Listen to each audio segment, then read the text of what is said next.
road trip, a good one. They took 2 out of 3 from the Rays in Tampa. Then they went north, take on the Blue Jays, and the same thing there. Now the Orioles get to come back to the friendly confines here at Camden Yards, where they are 10 above 500. Again, it's Tampa Bay, first of 3, Friday Night Baseball.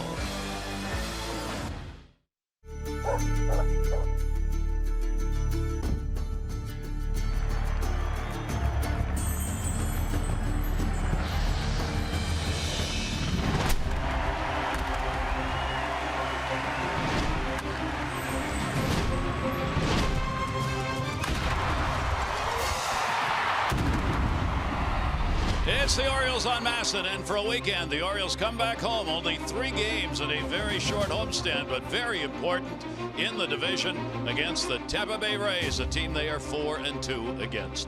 Orioles mighty happy to be back, although the road trip went well for them. 4-2, not bad. The Orioles will take that. Now it's the run to the All-Star break and make up as much ground in the East as they can. Hi, everybody. I'm Gary Thorne, and welcome. Obviously, here at home has been the site the Orioles like to play most. They are 10 above 500 here at Camden Yards, and the numbers they have put up on the season here at home. You may ask, well, just how are they doing that? Because in runs, they are 12th in the American League at home. Their batting average is 11th. The home runs clearly have helped as they are 5th in that department. The starter ERA has not been that good at home. The bullpen has been much better. It's just been enough of everything so the Orioles can put W's together, and especially when 2 guys in the middle of a lineup have made a real difference. Adam Jones and Jonathan Schoop. Jones here at home has picked up 23 runs. He's got 22 RBIs and 9 home runs. Jonathan Schoop, 24 RBIs here at home and 9 home runs. Put those 2 together with Mancini, who's got the best average at home, and Mike Bordick. The Orioles have got a fine record here on their home grass. They really do. You know, they started the month of April off like gangbusters. They were 13-3 here at home, and they were playing in their division. So it was a great start for the Orioles. They kind of balanced it out in May. Of course, everybody kind of went downhill a little bit. 11-11 in their next 3 series. So they're trying to find a way, but I'll tell you what, Jonathan Schoop and Adam Jones have been incredible leaders here this season. Jonathan Schoop has taken the next step. He's on that superstar level right now. Offensively, he's as good as anybody in the game. He's showing incredible consistency. He's using the whole field. He's doing with power as well. The doubles and home runs are coming. He's leading the team with 15 home runs, leading the team in RBI as well. And Adam Jones, I mean, what can you say about him? The most tenured Oriole on the field. He is the team leader for sure. He's hit more home runs in Camden Yards than any Oriole here in the last 25 years. Got 9 on the season. You know, he plays inspiring baseball. He's been banged up this year. He's still out there on the field, and I think that's what kind of gets guys motivated here at Camden Yards. They rally around that team leader. And now, after the performance last night by the starter, Ubaldo Jimenez, it is Chris Tillman's turn. Chris has had a very tough season. The numbers are not good. Can he do what Ubaldo did last night? He absolutely can. He's done it before in the past. It just he hasn't found it yet this season. And Ubaldo said in all these interviews after that incredible start, you know, he just felt good out in the bullpen. So I guess the hope is Chris Tillman feeling good out in the bullpen tonight. But it really all comes down to that fastball command for Tillman. All right, we're ready to go. The Orioles take the field on a summer night here at Camden Yards. The Rays and the Orioles first pitch, and we'll check the lineups for these 2 ball clubs when we come back.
Is brought to you by Southwest. Yes to low fares with nothing to hide. That's transparency.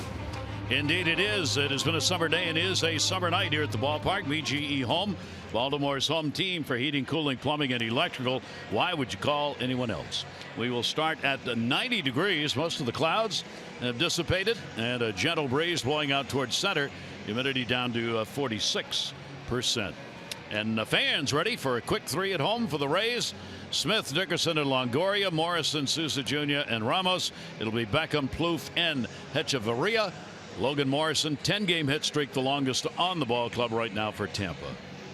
Yeah, let's take a look at Chris Tillman's scouting report tonight. Command the fastball. Yeah, no secret. He has had problems commanding everything, but especially that fastball. If he can get ahead, go to work, secondary pitches will fall into place. Get the Rays swinging.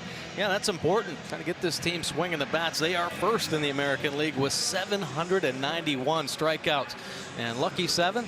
Let's hope it is, because Tillman's last 6 starts, not so good. He's given up 5 home runs or 1 or more home runs in his last 6 starts. He's 0-4 with 11.79 earned run average. See the numbers on the year. Everything balloon. 365 opponent batting average. Giving up the 10 long balls. Has yet to really get into a rhythm on the mound, and everybody hoping that tonight will be the night that he finds it.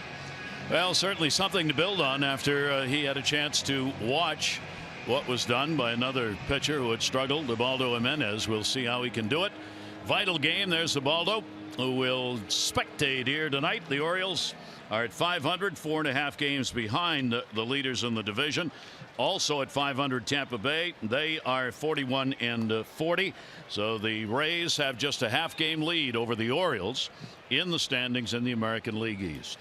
Tillman is ready to go. The speedster at the top of the order. Alex Smith. And the pitch to him will be outside for a ball. Tillman will have behind the plate David Rackley tonight, who is tough on pitchers. You got to throw the ball in the strike zone, or you're not going to get the calls if history proves true for this home plate umpire. And the pitch will be taken down low for a ball, 2-0. Well, that might be a good thing for Chris Tillman. Actually, his last outing, he was pounding the bottom of the strike zone pretty well. If he can get that call down at the bottom of the knees, work that change up off the pitch, I think he'll have a nice night. Smith with a 2-0 count, way in at third base. Manny Machado pitches in there for a strike. Outstanding speed for their leadoff batter, but he is struggling at the plate. He's gone 3 for 9 against the Orioles on the season.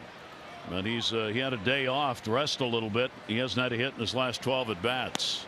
That pitch is going to be outside, and Chris will fall behind on him. And this is not a guy you want on base leading off an inning. No, absolutely not. 9 stolen bases since being called up to the major leagues. Let him keep swinging. He's having some struggles right now. Find his way on base. Don't help him out. 3-1 delivery on the way, and he'll take it. And that is a strike at the knees. Clearly up there trying to draw the walk. This is the inning where Chris has struggled the most. Well, you see a nice group of pitches, though, working that outside corner. The Mercedes pitch cast telling you. I mean, 5 pitches, and they're all a nice little group. 3-2 delivery on the way, and a ground ball to the hole, and that's going to be Scope. Who can get to the bag? Nobody. Ball is backed up, and that'll be an infield single. No chance to get him. He found just enough room, Smith did, to get the leadoff single. Wow. Well, you know what? There actually may have been a chance. Take a look at Trey Mancini over at first base. He vacates his position, and that's where the problem is.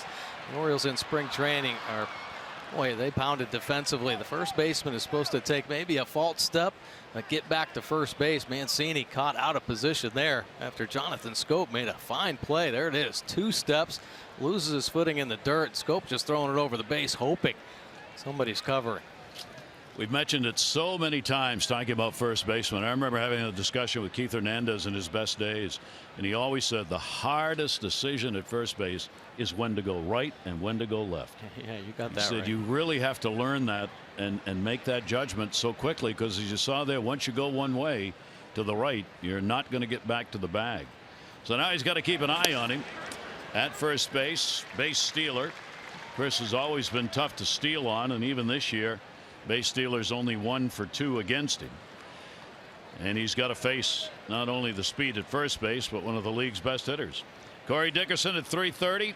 17 home runs, 39 RBIs, headed to the All-Star game. Throw over to get him back. Dickerson getting the start in left field in this ball game. He's just put up unbelievable numbers. I mean, he's doubling everything he's done before from past seasons. Yeah, pretty impressive approach this season. And in years past, he's always had the big power, but he's had an uncontrolled swing path. You know, he just let it fly. If the pitch was in the wrong spot, it was going to get hit out of the park. Right now, staying a little bit shorter, letting the ball travel. And you're watching this series, he chokes up with 2 strikes. Better back control, putting it in play. He's got 103 hits right now. Throw over again. Back to the bag, almost came off, ball lost there.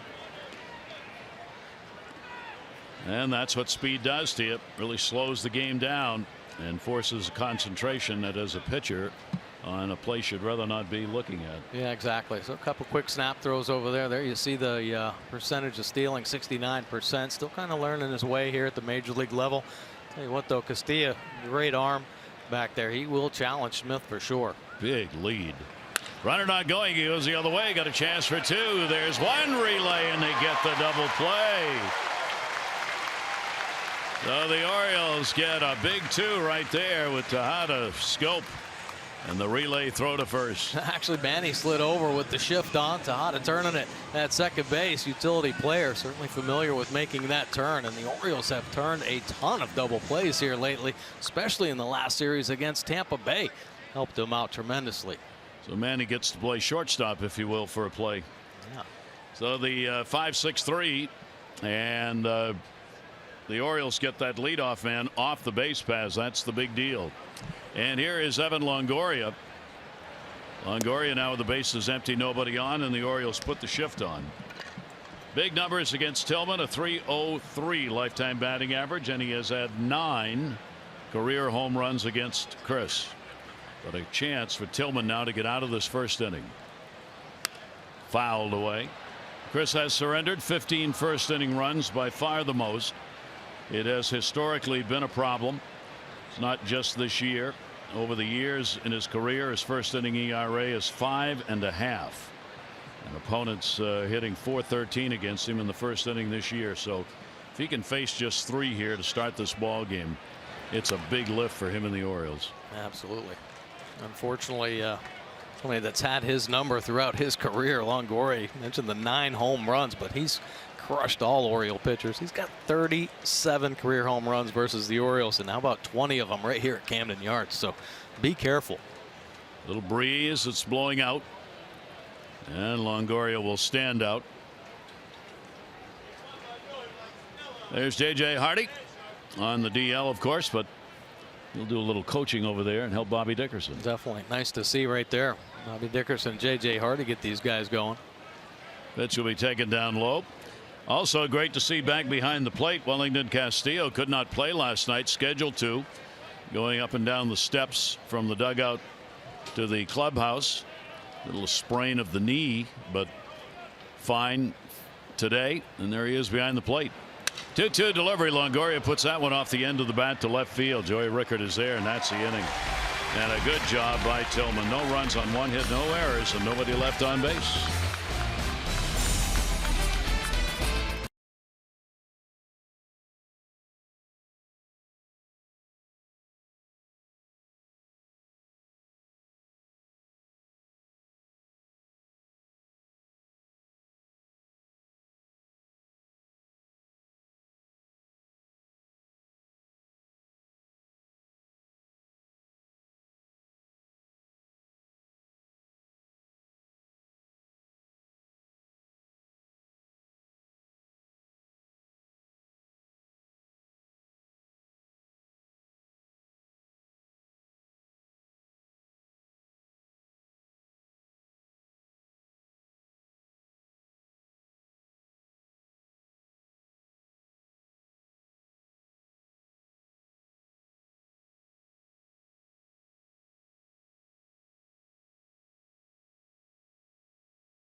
Astros get a chance to come to the ballpark. A lot of them on hand here on this Friday night. Take a look at the Orioles lineup, brought to you by Southwest. Yes to low fares with nothing to hide. That's transparency. Smith, Machado, and Scope. Jones, Trumbo, and Mancini. Castillo, Tejada, and Rickert. For Jonathan Scope against the Rays, some very positive numbers. And let's take a look at Jacob Faria's scouting report. He's had some early success. My goodness, 3-0 with a 2.10 earned run average, but 29 Ks in his first 4 starts, more than any Ray to start a career, believe it or not, with all the great pitchers they've had. 4-pitch mix, fastball, slider, curveball, but the split finger, his big pitch, it's his put-away pitch, and I think it surprised the Orioles over the weekend, where he ended up throwing 6 strong innings, only 3 runs given up. Take a look at the numbers on the year. The 4 starts, 3-0, very low earned run average. Opponents hitting just 211 overall. Lefties up to 259. The 2 home runs thanks to the Orioles, Castillo and Jones. 23-year-old who comes out of California, right out of high school into professional baseball. Faria's pitch will be taken for a strike. Smith leading it off. Seth, very solid 263 mark. He's had an 0 for 3 against Faria in that one game. The minor leagues, Faria was 41 and 32 overall coming up through the minors. Only his 3rd pro season, so not a lot of experience. 117 games in the minors, 103 of them as a starter, and uses an off-speed pitch. He wasn't a strikeout pitcher really in the minors. He was voted to have one of the best changeups in all of minor league baseball a couple of years ago. We'll see how much we see out of that. 1-1 delivery on the way. That one is fisted down to third. A little trouble for Longoria, but he'll make the play. And take a look at the Rays defense. Longoria, nice little play over there at third base. Here's the rest of them. Dickerson, Smith, and Souza Jr. roam the outfield. Varia just brought over from the Marlins, playing shortstop. Beckham over at second base. Morrison playing first, and Ramos fresh off the disabled list behind the plate. A lot of changes on this team over the recent past. Within the last 3 weeks, 7 out of the 25 on the roster have been turned over. They are in a position, obviously, to make a run at the postseason, trying to find the combination that's going to work for them. So getting Ramos back behind the plate. Hachavarria out there playing at shortstop, acquired in the deal, and they will see whether or not it works for him. Pitch on the way is fouled away. Pretty big cut taken right there by Manny. Yeah, well, you're talking about Faria. He's kind of learned how to pitch, you know, through the minor leagues. Yeah, not the strikeout stuff, but if you watch him work, he likes to elevate the fastball. He's got a natural little cut on his heater at times. Just moves it around a little bit. Much like the pitcher we're going to see tomorrow, Jake Odorizzi, who's had success with the Rays. Yeah, he's, for a young pitcher, I agree. It's his ability to pitch and not just throw that may make a real difference for him. Certainly looks like it early on. Got an 0-2 count on Manny, and he'll take the fastball up and away.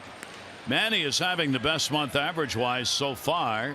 Last day of June, of course, hitting 253, 253 in June. He hit 224 in April and a $191 in May. He'll take a breaking ball turned over on the inside, and the count evens up at 2 balls and 2 strikes. Yeah, Manny slowly but surely. There you see the numbers in May and picking it up slightly here in June. And it's not a question about the power. Manny's got the power, but it's about him trying to provide the power. He does not have to do that. If he stays within himself, quiets his lower half, he's the best hitter in the game. I mean, he's proven that. He's shown that in the past, but or one of the best, I should say. But this year, some inconsistencies, and I think a lot of it because of the early home runs, thinking he needs to do that on every swing. 3-2 delivery on the way, and that one to center field. And that will be hauled in by Smith. That's not an easy play. That's one of those balls hit right at the center fielder, so you don't get an angle on it. But he stayed with it, went back into the last of the sunshine, and gives us a sign that, hey, everything was okay. Yeah. Dude out. I guess everything. You make a play, whatever, you have a little celebration, you know. The game's changed, Gary. Get lonely out there in the outfield sometimes. Just want to dance away a little bit. Figure nobody's watching. Or everybody's watching. I don't know which.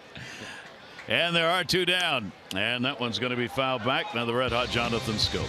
Yeah, how about Jonathan Scope? This month of June has been incredible. 340 batting average, 8 home runs, 25 RBI. Every night he's done something to help this team. Man, oh man, has he been hot. Jonathan with a 1-strike count. And the pitch will be taken down low. Scope had an 0 for 2 against Faria in the game in Tampa Bay. For Jonathan, he comes in with the fourth highest batting average at 340 this month, 4th highest in the league. He's tied for 5th in June in runs batted in, and stays in the 5 spot with runners in scoring position. That one taken for a strike on the inside part of the plate. Yeah, moving it around. Yeah, he's not afraid to pitch inside to righties. He actually hit Scope in his first at bat. Yeah, down in Tampa, running a fastball up and in. He hit a couple righties. Pitch will be taken down low. Shift in the infield. They're looking around to see where they want to be on the count. Statcast powered by AWS. So Beckham, the second baseman, moved over. Center fielder moves over towards left a bit too now. And that pitch is going to be inside. Faria a couple of times here in the first inning already has done a 360 on delivery. Just did a little groundwork out there in his landing spot. Came down, did the full circle in the previous at bat and just did so again right there, and the ball got away. Full count delivery, and got him. So the strikeout by Faria, 1-2-3 inning for it, and we've completed 1 here in the first of 3 against the Rays.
Not a bad record. Trying to get to 500 on the road. No score in this one. And take a look at the O's defense behind Tillman tonight. Rickard Jones and Smith roaming the outfield. Todd and Scope will be turning 2 up the middle. Machado and Mancini on the corners, and Castillo doing the catching tonight. A little surprise visit after that sprained knee. Must have unsprung itself over the night. And how about this O's defense? 10 double plays on the last road trip, and start this ball game off with another one. Looking sharp defensively. They are now 3rd in the American League in turning double plays, and Logan Morrison will lead it off for Tampa Bay. Their cleanup batter's got a 10-game hit streak going. He hasn't had the home run ball, which has been part of his repertoire for the first half of the season. And Tampa Bay is starting. They are starting their second half of the season. They've already played 81 games with that 41-40 mark. During the 10-game hit streak, he is hitting .333. 5 games, though, without a home run. Longest drought without a homer since early April. That ball in the air to right field where the sun remains. It'll be hauled in, perfectly positioned to Smith. Well, on Saturday, when the Orioles take on these Rays tomorrow here at the ballpark, first 25,000 fans, 15 and over, get the Zach Britton bobblehead, show your Birdland pride, paint the park orange. Good seats remain, starting as low as $15. For tickets, Orioles.com or 888-848-BIRD. Souza Jr. He'll stand in, having a little discussion with Castillo there as he gets ready. 3 for 23 over the last 6 games for him, after he'd had a big hit streak in which he'd hit 354. He's been on a roller coaster here for the month of June. He will take the pitch for a strike. He's got a big .318 mark against Tillman, lifetime batting average, 1 long ball against the Orioles starter. Defense pretty much straight up against him. Tillman with the 0-1. Chris is making back-to-back starts against Tampa Bay. In Tampa, he worked 4 1/3 indeed in the ball game, 5 runs, 8 hits. Left the game with the Orioles trailing 8-5, which would be the final score of the ball game. 1 ball, 1 strike delivery on the way, and that's towards the hole, and that's in for a base hit. So the Junior's on with a 1-out single. Second hit picked up by Tampa Bay. A pretty good pitch right there from Tillman. But how about the recap of the series this season? Orioles with the advantage with the wins 4-2. But how about everything else? About as even as you're going to see. But the bottom line, runners in scoring position, the Orioles doing just enough, and especially late in ball games. That last series down in Tampa, they had 2 comeback wins, and they scored 9 runs in the 7th inning on in a couple ball games. So pretty impressive stuff in the Orioles clutch hitting. Tillman with a runner at first and 1 out, and that'll be launched foul. The other differential in this series has been the ERA. For the Orioles, their ERA overall against Tampa Bay is 4.5. The Tampa Bay earned run average against the Orioles is over 5.09, so a half-run difference in earned run average. The Orioles have been able to get some pretty good numbers up against the starters this year. For Tampa Bay, of 5.6 against the starters. I mean, that's saying something on a team that was expected to, and I think will continue to be expected to play based on how well their starting staff does. Absolutely, and you're starting to see big time shuffling in the bullpen to try to solidify that. And they just got Brad Boxberger back, which I think is going to help. Colomé can slide back down to that setup role. So yeah, they're relying on their starters. They always have. I mean, that's been the biggest part of this organization. Yep. Ramos with a 3 for 11 lifetime off Chris Tillman, getting back off the extended DL stay and back behind the plate. Runner at first, 1 out. 0-2 delivery on the way. That one will be bounced. Castillo able to hang on. For Ramos, only 4 games back behind the plate. Made the debut for this season against the Orioles. 60 days on the DL with that torn ACL. Really has had a 1.5 years of non-playing time for the catcher. Souza off first, 1-2. In the air to center field, hit pretty good. A little breeze blowing out. Jones has got it lined up on the wall, and goodbye, home run. Straightaway center, over 400 away, and that's one of the reasons they wanted Ramos back in that lineup. He gives them even more power on a club that lives and dies offensively by the home run. That'll be his first this season. Good for 2 RBIs. Yeah, pretty good swing right there, and he knew it off the bat. Yeah, big time offensive producer, but you said it. Long stint on the disabled list, unfortunately for him, as a free agent. There you see the breaking ball staying in the middle of the plate. Oh my. Here it comes. Beach ball. And there it goes. Looking like a golf ball off the bat. Getting small in a hurry. Adam Jones watching. Ramos has 5 home runs lifetime against the Orioles, and 3 of the 5 have been hit here at Camden Yards. So a quick 2-0 lead. Here is Beckham, 1 down with the bases cleared, and he'll foul that one back.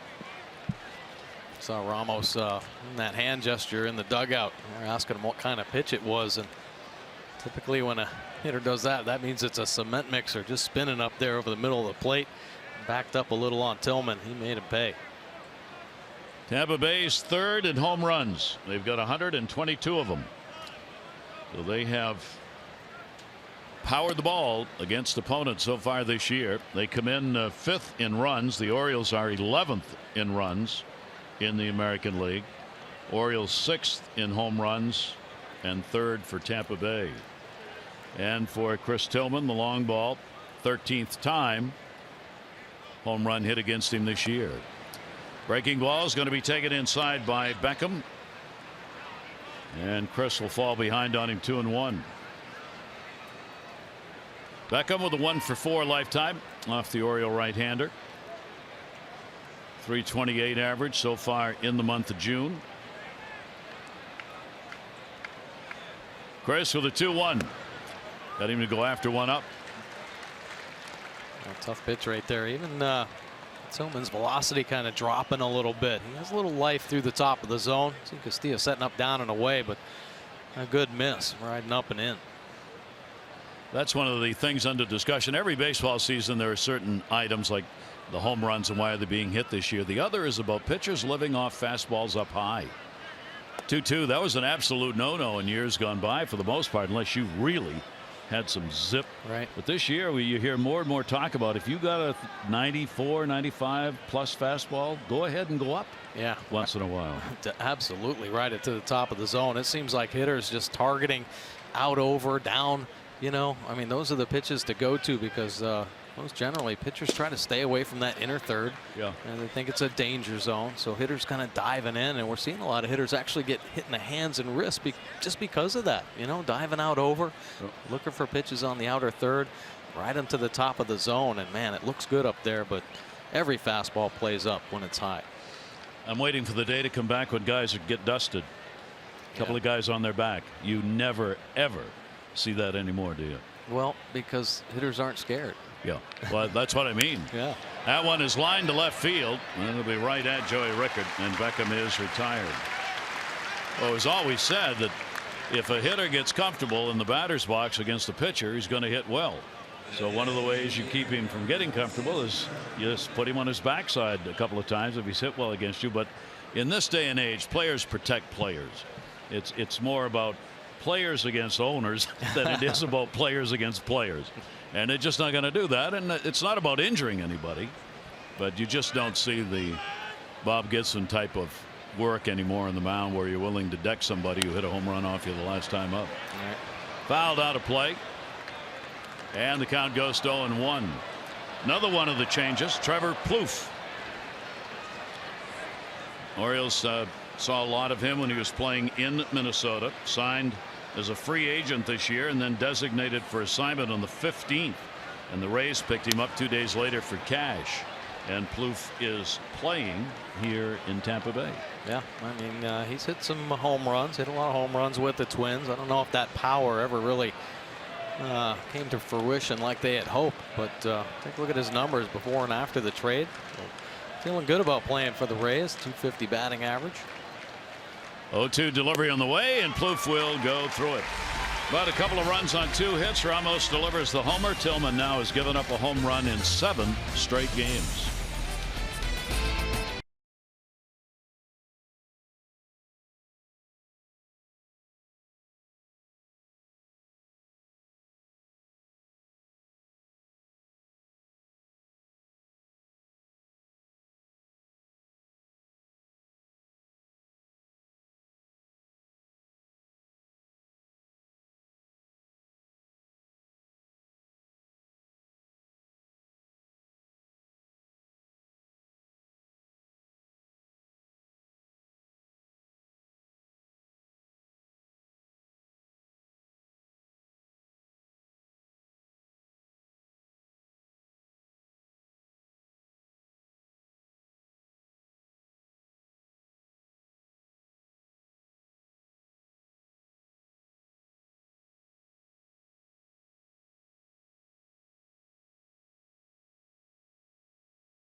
Boston at Toronto tonight, claimed off waivers last week.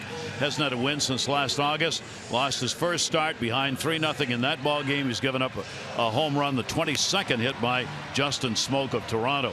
Boston in June, there are the rankings. They're 15-12, 13th in runs, 11th in OPS. They've lived off pitching in the month of June. They are third. And for the Yankees, 4-12 in the last 16, struggling 7 one-run losses. And how bad do you feel? Dustin Fowler, you've seen the replay, into the stands, right field, got the patella injury, out for the year. He says, it's a journey I've gone through my whole life. Now I've got to work that much harder to get there, meaning back again. Maybe it'll be a little more special this go around. That from the New York Post. Oh, my goodness. Joe Girardi was crying. Oh, it's heartbreaking. Yeah. Oh, so sad to see that. Just called up, didn't even get an at bat. No, he was due up in the next inning. Yeah, and had to sit through that rain delay too. 3-hour rain delay. Man. We wish him well. It's a very tough way to try and start a career. Here is Adam Jones. Adam with a 1 for 3, including one of those home runs we were talking about against Faria. 1-0 delivery on the way, and Adam rips that one foul. 23-year-old who has given up 2 home runs, and both have been hit by right-handers, and the Orioles have them. Yeah, absolutely. The Orioles going to have to do that magic again. They had to come from behind to get the 2 wins over the weekend against the Rays. They'll have to come up with those same tricks again tonight. 1-1 delivery to him will be taken up high. Faria has a strange follow through. I was talking before about how he spun around on the mound a couple of times. He's very off balance though on almost all of his deliveries. He kind of bounces. 2-1 pitch on the way, and that one will be fouled away. He brings it way over to the first base side. Finishes hard that way, but he's got that over the top delivery, pretty clean from the onset, and a smooth downhill, and you see the over the top. And I think that's what does it. When he reaches way up there, that front side has to leave a little bit. I'm surprised he's got the command he does, but certainly consistent with that delivery. Somebody you want to bunt on if you need to on the third base side. Pitch will be taken down low. Adam Jones had some success off Faria, straight away center field. This was the 3rd run of that ball game. That's all he gave up. 6 strong innings. 3-2 delivery on the way, and Adam, that one riding in on the fist on him, will foul it away.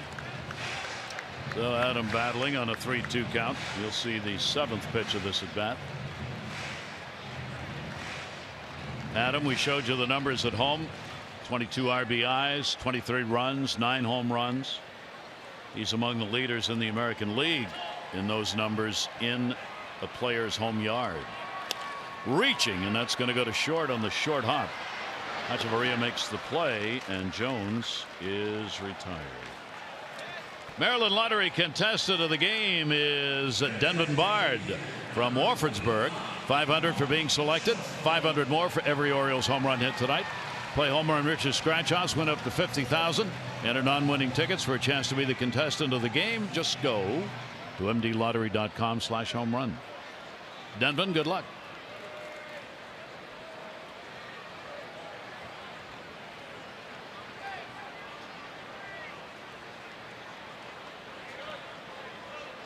Mike Trumbo, the DH, will chase a slider away.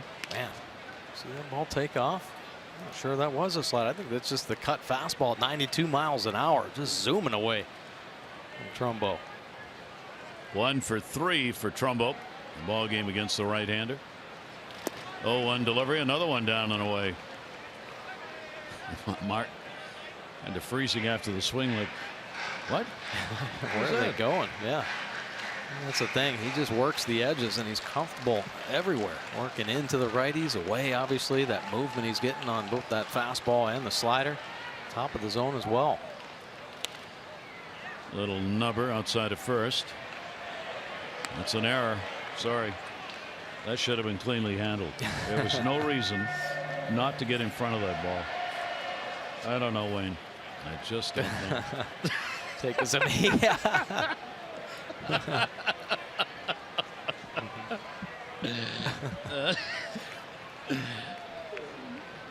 I got the helmet. That one up in the strike zone's popped up first base. Look out. Wandering around a little bit. Morrison, though, able to find it. And there are 2 down here in the 2nd inning. Tough at bat right there. Tough pitches to Mark Trumbo. Yeah, he isn't leaving many on the plate right now. It seems like every time the Orioles taking a hack, it's either at the top of the zone or on that outside corner. So Trey Mancini will give it a whirl. Trey standing in, still looking for the at-bats to qualify for the numbers that'll put him on the leaderboards around the American League. Pitch will be taken up high. Yeah, Mancini kind of settling in. How about this month of June? 354, 7 homers, 19 RBI. A lot of that damage done with runners on base. So impressive. Ground ball down to third, foul. He's only like 4 at-bats shy of qualifying. What you got to do is you got to get 4 at-bats in 4 consecutive ball games so you can get above the average that you need. And then all of a sudden the world's going to see Trey Mancini's name listed in a lot of the offensive leader categories in the American League. 1-1 delivery on the way. That pitch has got to look mighty good coming in and just keeps sliding away. Boy, what a pitch. Yeah, just gets on the side of the baseball a little bit. Nice movement, but the location really impressive, starting it on that outside corner. Trey will take the pitch down low. Take a look at the numbers. The pitches of Faria. Fastball 278, slider and split finger. Wow, are they tough? 130, 111, split finger he uses as that put away pitch. Bounce it down at the bottom of the zone, and we've seen the slider. Cuts it and also has that more traditional movement. Then he nails you on an inside pitch. Ramos with a toss down to first base. The strikeout will be the 2nd for him and has retired the first 6.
Is brought to you by PNC Bank, for the achiever in you, and by Navy Federal, proudly serving the armed forces and their families for over 80 years, federally insured by NCUA. I was going to start singing Oklahoma. Oklahoma, where the wind comes sweeping down the plains. Looks like we were out in the middle of a field somewhere there. Ooh, wait a minute. Hey, this is a kiss cam. Come on. First date. It's the first date. It's got to be. Can't even wait for the kiss cam. They're practicing. You have to. Perfect practice makes perfect. That should be taken down low. We'll be following up on that story as we move along here in our ball game tonight. You can be sure of that. Echeverria, another one of the newly acquired, making the start at shortstop for this club immediately. And he's got a base hit the other way. He's got a 4-game hit streak and a leadoff single here in the 3rd inning. After Sunday's home game against these Rays, it's going to be time for the kids to run the bases, presented by Weiss Markets. So you can watch your kids' big league dreams come true as fans 4 to 14 get to run right here at the ballpark. For tickets, Orioles.com or 888-848-BIRD. One of the great promotions around all of baseball. Chance to run on your team's home field. I can't even imagine growing up. I mean, that was, you never would have thought of that opportunity as a kid, huh? Right. You imagine coming to the ballpark as a kid knowing you're going to get to run the bases? Such hallowed ground. Oh, you know? Mercy. Yeah. All right, speed on at first, speed on at the plate. Smith a leadoff single.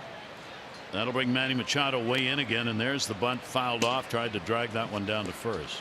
Yeah, absolutely. Got a little scouting report from a couple of players that had played against him in AAA. Of course, Durham in that International League, and the Norfolk Tides have to play against the Durham Bulls. And a couple of the pitchers said that he's going to try to bunt 2 or 3 times a ball game. That's just part of his game plan. He's got 4 bunt hits already.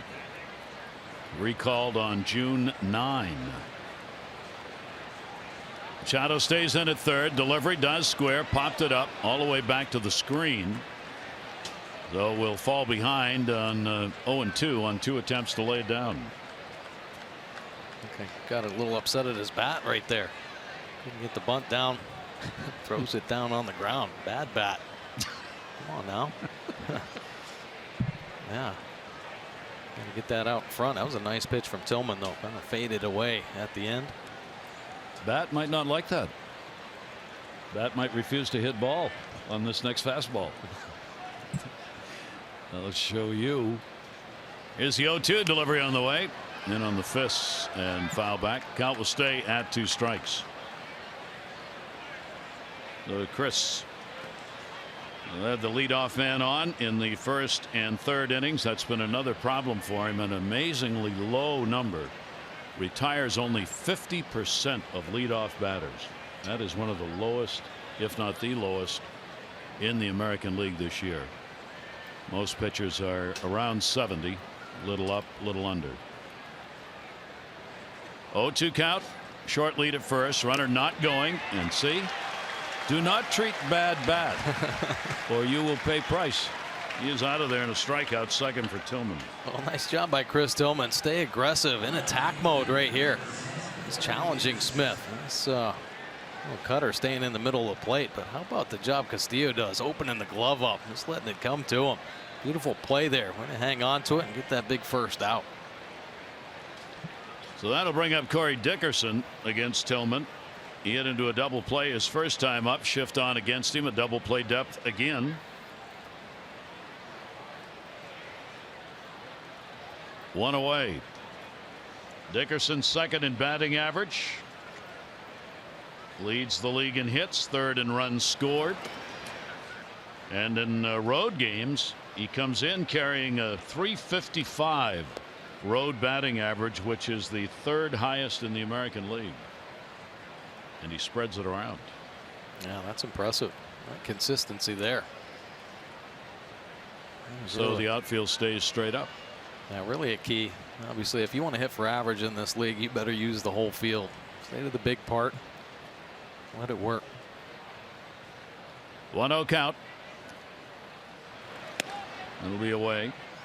Dickerson has had solid numbers against the Orioles, sitting .421 coming into the ball game. 2 home runs, 3 RBIs against the O's this year. Much higher, double his .252 batting average lifetime against the Orioles. 2-0 count. Echeverria, not a big lead at first. Goes for 1 down and away, and that's all he could get of it. Tipped it off the end. Yeah, that's a nice changeup from Chris Tillman. He's starting to get more aggressive in the strike zone now. On occasion, his fastball has jumped up to 94.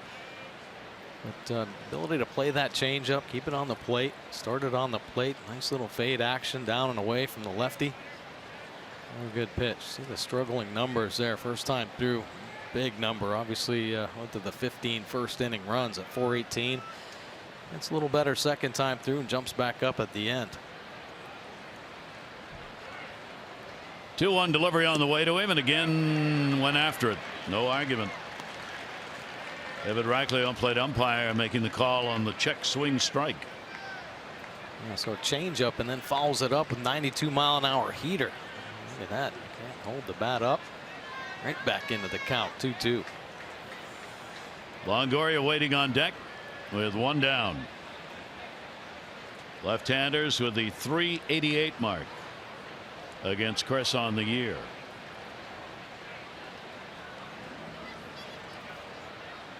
Looking for another double play ground ball. 2-2 delivery, and instead gets the strikeout. Stayed away. Real great location. Oh, sure was. Chris Tillman has shown some strength to the right side of the plate. You see the Mercedes pitch cast. How about that group of pitches staying down and away? It's a swing through on a changeup and a couple fastballs. Dotted. Dickerson not taking any chances. Trying to protect, but nice late movement from Tillman. 2 strikeouts in a row after the leadoff single. Here is Longoria. He talked about his 9 home runs against Tillman. That's the most he's had against any pitcher in his career. Stands in with 2 down. Pitch will be taken down low for a ball. .303 lifetime batting average against Chris. Also one of his highest numbers against any pitcher he's faced. And he's had 37 home runs against the Orioles. More home runs by a third baseman against the O's than anyone, period. 1-0 pitch on the way. Chris keeping the pitches away from the power zone of these hitters. Yeah, you like that. A lot of the pitches moving away from the righties.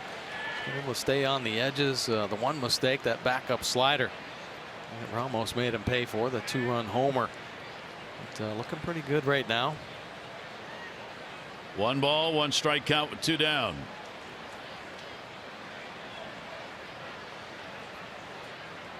Echeverria the lead at first base, and the 1-1 delivery, and tried to get him to go after another one away. Count goes to 2-1 on Longoria. And a lot of Tillman's inconsistencies this year have been to that glove side. Pitch is just not able to get out in front, extend with that right arm, get over the front side. That cross-body delivery, a lot of pitches have leaked back over the heart of the plate. 2-1 delivery on the way to him. Longoria, slow roller. Manny's going to have to make the big play. Barehanded, can't do it. Infield hit. So Longoria's on with an infield single, moving the runner down to second. It's one of those perfectly placed swinging bunts. Yeah, great pitch from Chris Tillman. Longoria continues to stay hot. Really doesn't matter what he does. Puts it in play. He's going to find a hit. Manny, nice try. Really the only chance he had, the bare hand. He just kicks off the index finger. Can't get a grip there. So we'll keep the inning alive. 2 down, 2 on. And their cleanup batter will get the shot and an RBI or 2. Logan Morrison flied out to right field his first time up. Morrison has outstanding offensive numbers in virtually every category except this one. He's hitting .143 with runners in scoring position, the second lowest in the league. Unbelievable. That's a go figure. Pops that one up. First base side, and no play behind the dugout. Good pitch. A little cutter up at the top of the zone. So moving in on the hands. With the life with the 4-seam fastball at the top, he can work the cutter up there as well. Why not? That'll send Castillo out to have a word. Big early part of the ball game, already down 2-0. Don't want to add to that here in the 3rd inning and let this offense get going. Talked about Morrison's positive numbers. He is 3rd in home runs. He's tied for 3rd in RBIs. He's got the most home runs on the road in the American League with 14, and the 2nd lowest batting average with runners in scoring position. 0-1 count, 2 down. Infield shifted. Ball hit in the air to center. Adam Jones. He's got it.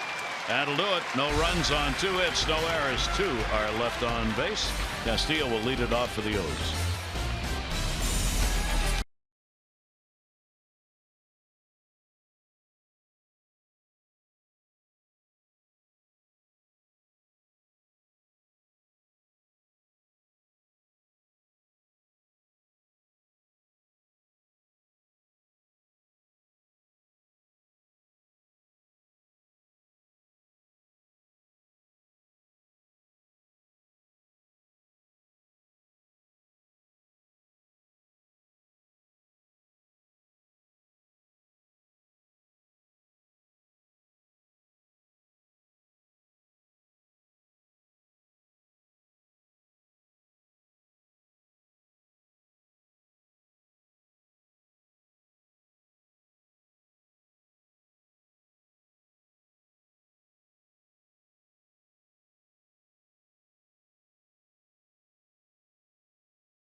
The great Whitey Ford, chairman of the board, 14-2 record. He topped the Senators and became the first pitcher in American League history to win 8 games in 1 month. And Baltimore in 09, their greatest comeback. They beat Boston 11-10, trailed at 10-1, scored 5 in the 7th, 5 more in the 8th, capped by Nick Markakis' 2-run double off Jonathan Papelbon to come away with a win. And for Whitey Ford, there are the numbers that put him in the Hall of Fame. In the postseason, Ford was 10-8 with a 2.71 ERA. He set a record stretch of 33 1/3 shutout innings in postseason play, and the World Series MVP in '61. Whitey Ford. Unbelievable. How do you win 8 games in a month? Well, you're pitching you're on 3 days rest, 4 at most. Hey. Incredible. And you better go deep into the game or you'll be sent down.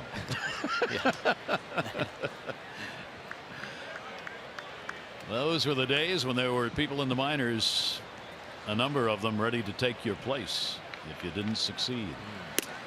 Pitch will be taken away. Orioles down here by a score of 2-0. Batting in the 3rd, Castillo, Tejada, and Rickard are due up. Shift put on against Wellington Castillo. He had one of the home runs off Faria in Tampa.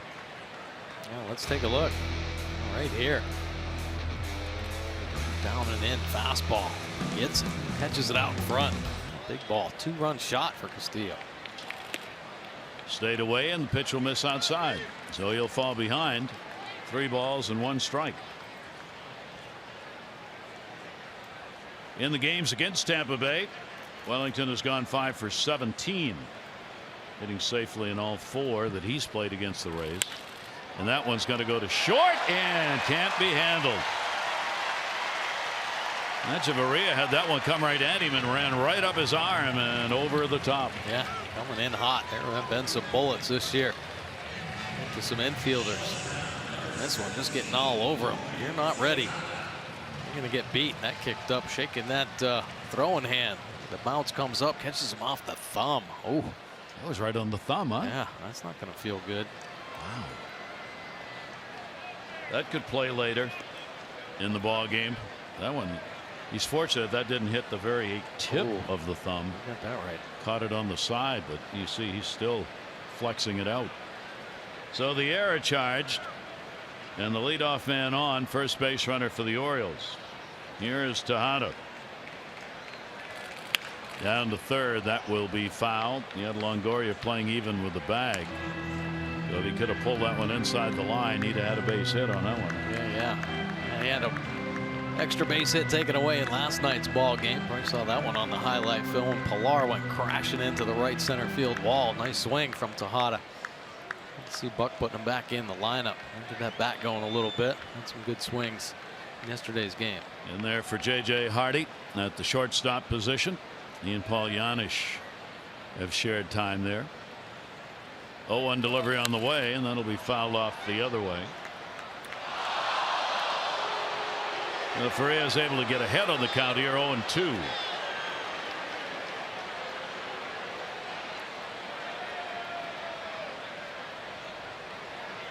Sixteenth game. Tejada's played with the O's, hitting 189.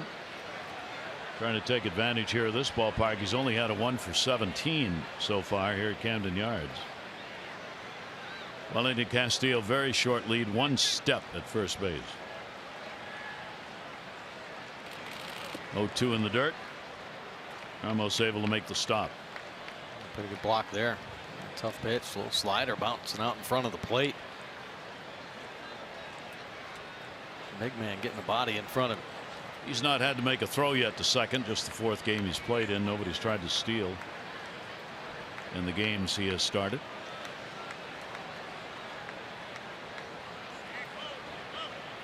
One-two, low target. Faria's delivery too low. Bounced off the plate. 2 balls, 2 strikes. Nice take right here.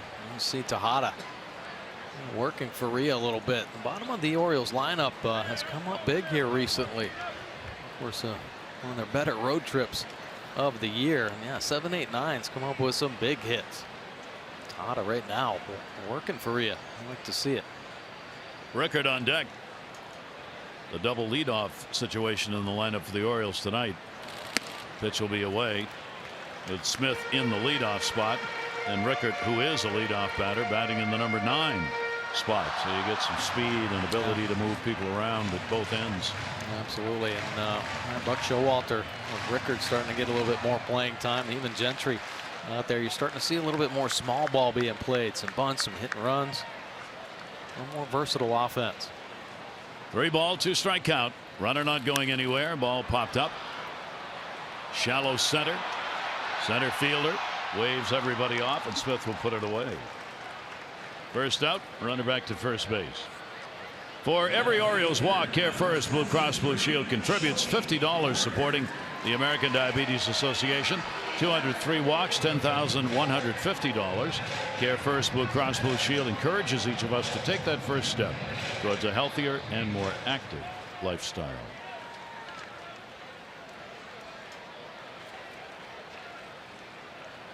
Joey Rickard, 5 for his last 14 in putting the ball in play.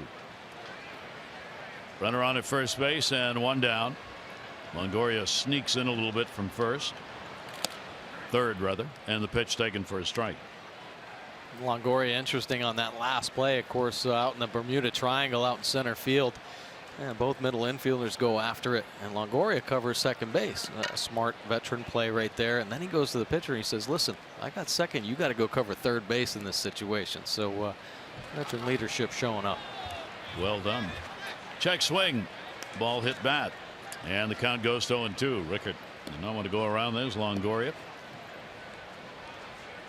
Face of the franchise, and talking to manager Kevin Cash over the weekend series, and he said it's unbelievable. Longoria's he's banged up, you know, but he loves this team. There's a lot of youth involved out there, and he's been a great example for these guys about his work ethic. I mean, he's been a true pro for the Rays. Yep. 0-2 delivery on the way. That'll be in the dirt. A little later in our broadcast, we'll bring you the 5 toughest pitchers in the American League, according to Evan Longoria. Yeah. That's legit, right? He's seen them all. He's seen them all. Yep. Did an interesting article naming those for him that he thought were the toughest to face. Yeah, and it isn't just because, okay, guy throws hard. No. He gives good reasons, you know. 1 ball, 2 strike delivery on the way, and that's going to be low and inside. So Faria's having to throw some pitches in this ball game, which the Orioles won't mind.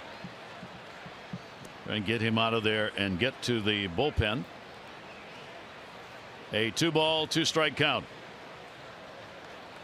Faria making just start number 5. He's pitched deep into ball games early on. At least 6 in all the starts. He'll get the pop up over to the seats. Morrison thinks he's got room, reaches in and can't get it.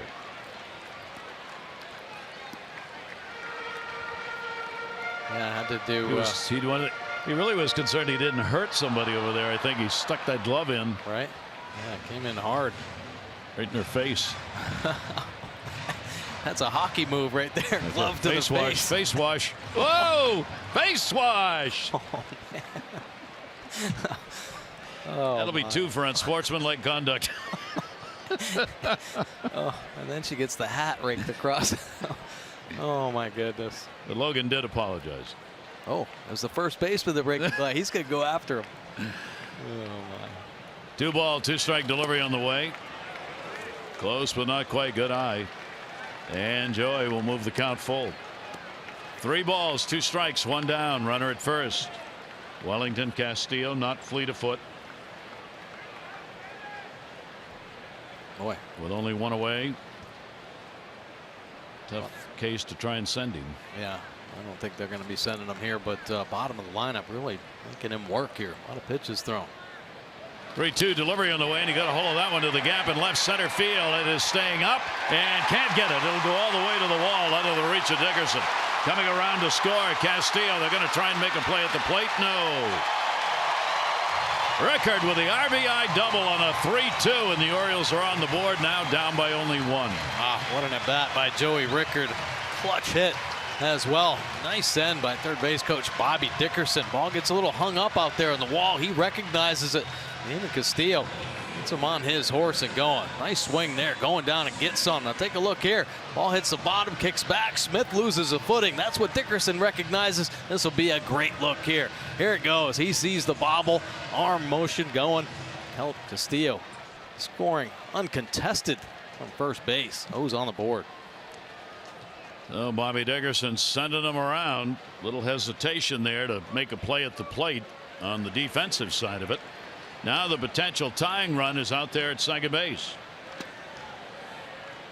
They'll try and hold him close, and the pitch will be taken down low by Smith. So a double in the RBI recorded by Joey Rickard, and Rickard picks up his 10th run batted in. Now Seth Smith will try and bring him home. Castillo crosses, reached on the error, so an unearned run. Smith grounded out his first time up. Rios 1-0 delivery on the way over the top. 1-1. Now the split finger showing up here. A nasty pitch. First one, nice take by Seth Smith. He doubles it up. Seth can't keep the bat back. Nasty splitty.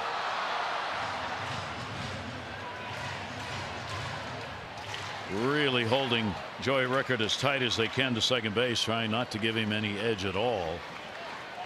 Echeverria, the shortstop, was in the shift. 1-1 delivery on the way to him, and a strike on the outside corner. Now he'll get ahead of the count here, 1-2.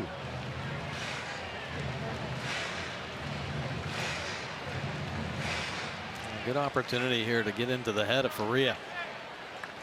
Joey Rickard moving around a little bit, finally putting some pressure on him. Even in that first game, the Orioles had a hard time knocking him out of his game, even though he gave up a couple home runs. He showed great poise and stayed within his game plan, making him work in this inning. 1-2 delivery, and that's going to be knocked down. Play made at first. Runner will move up, and that saved a run right there. Beckham on the dive, robs him of a base hit, gets an out, and keeps Rickard at third base. Oh, beautiful play. Nice swing by Seth Smith, and Beckham moving over to second base. He's a shortstop to start the year, but they pick up Echeverria. He slides over and makes a shortstop caliber play. How about the throw from the knee? Off balance, and nice job gathering that one. So we'll see if the Orioles can still pick up that run with 2 away. Manny Machado flied out his first time up, a run in here in the 3rd inning. Manny trying to get out of an 0 for 13 right now, and the pitch will be taken outside. Infield shifted over against him.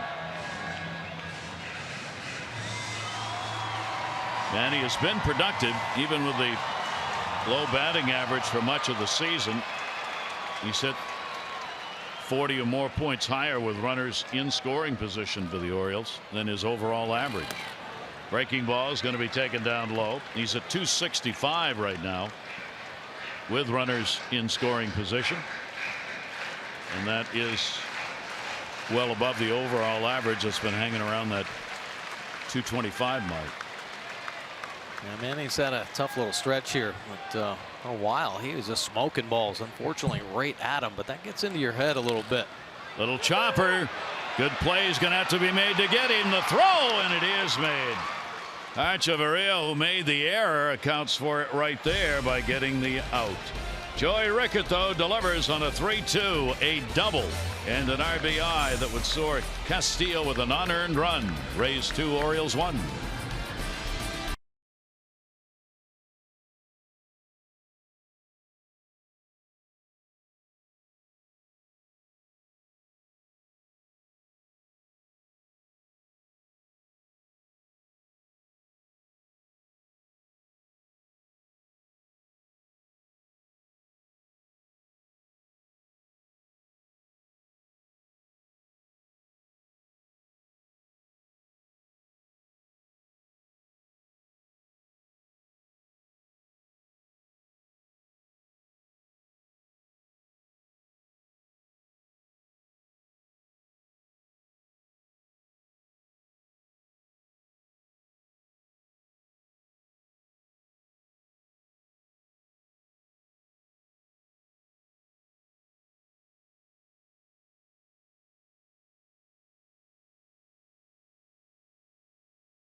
By the Orioles, left-handed pitcher D.L. Hall from Valdosta, Georgia, only 18 years old, and moments ago not only presented to the press but also presented to the crowd here.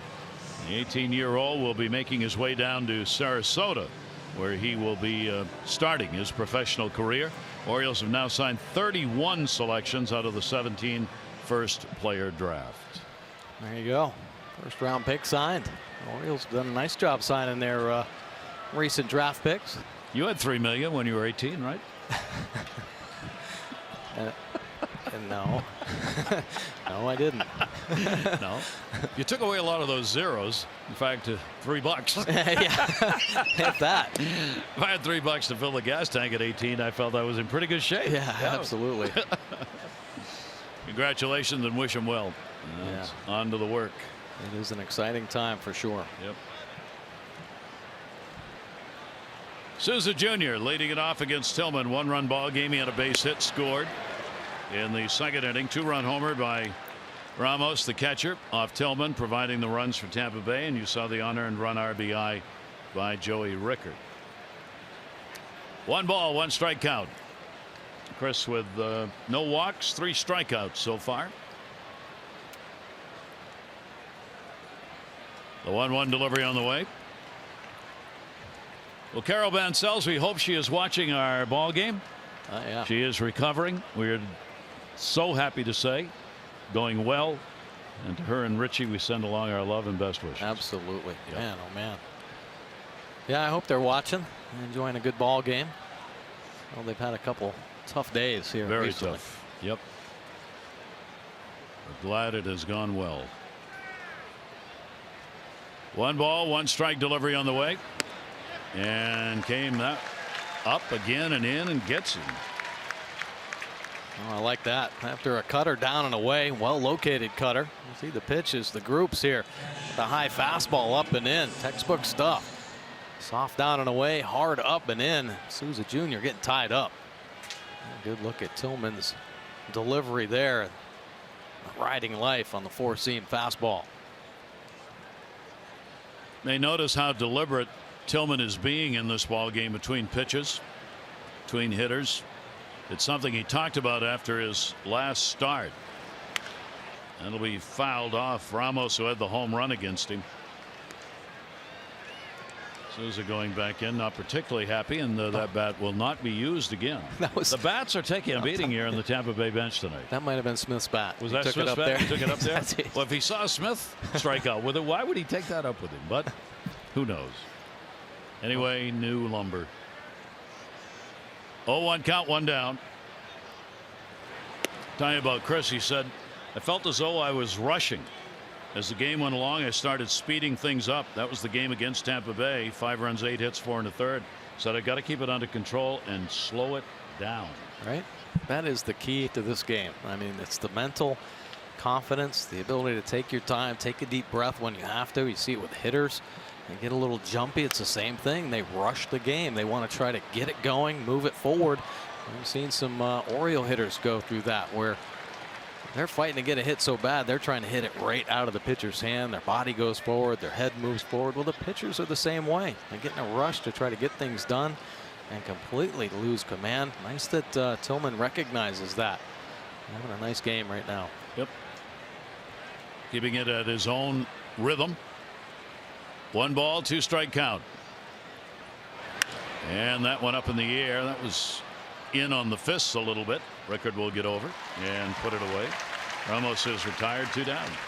4th inning of Orioles baseball is brought to you by the all-wheel drive RAV4. Toyota, what drives you? Visit buyatoyota.com for great deals. Gary Thorne, Mike Bordig, great to have you with us here on a Friday night at the ballpark. Holiday weekend. Please make it safe. Do not drink and drive.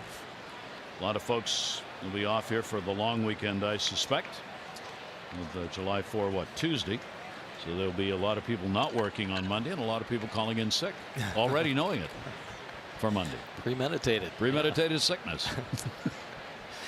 Tillman with 2 down, nobody on. Beckham fouls it back. Change up there to get into the count. I like the confidence in the off-speed pitches. Don't forget, tomorrow's game is a 4 o'clock start.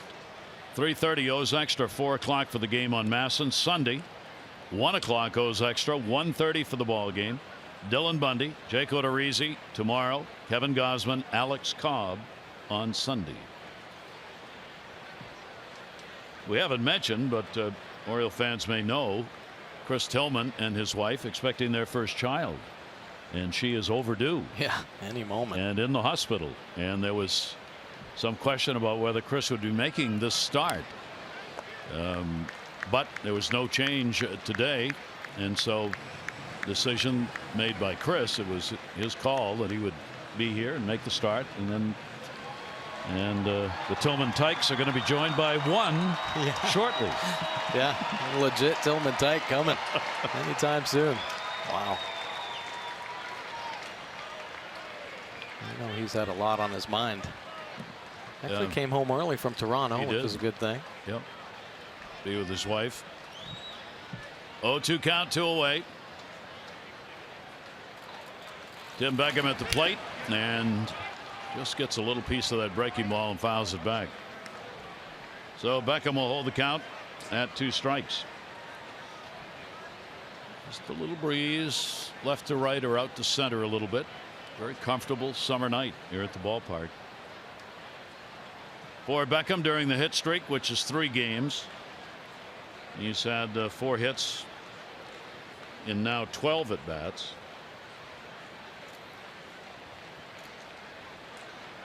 Tillman, the 0-2. And they've been waiting a number of years for Beckham's game to start turning around a little bit. Looks like he's finally starting to come into his own. Former first-round pick. Some real good numbers this year. 281 coming in the game with the 10 home runs. He played as well against the Orioles offensively as against everybody else. Yeah, be no problem. 294 hitter against the Orioles this year with 2 homers. Tillman with the 0-2 delivery again, and Beckham goes down. So Tillman 5 strikeouts and no walks. The one bad pitch to Ramos, the home run that was good for 2. Otherwise, Tillman has been on the money. 2-1 ball game, Tampa Bay.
The 4th inning.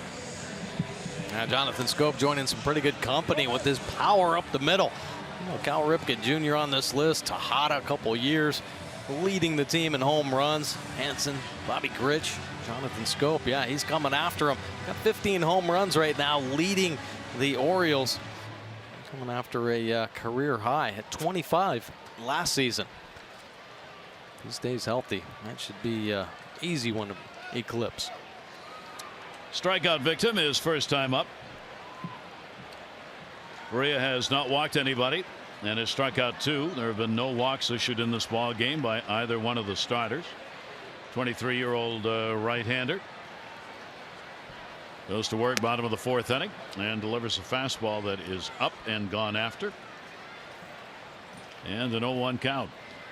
Jonathan trying to tie it up right there. 23 doubles, ranked 4th in the league. Mookie Betts still on top in the American League with 26 two-baggers. Came down with it, got it on the inside corner again for a strike.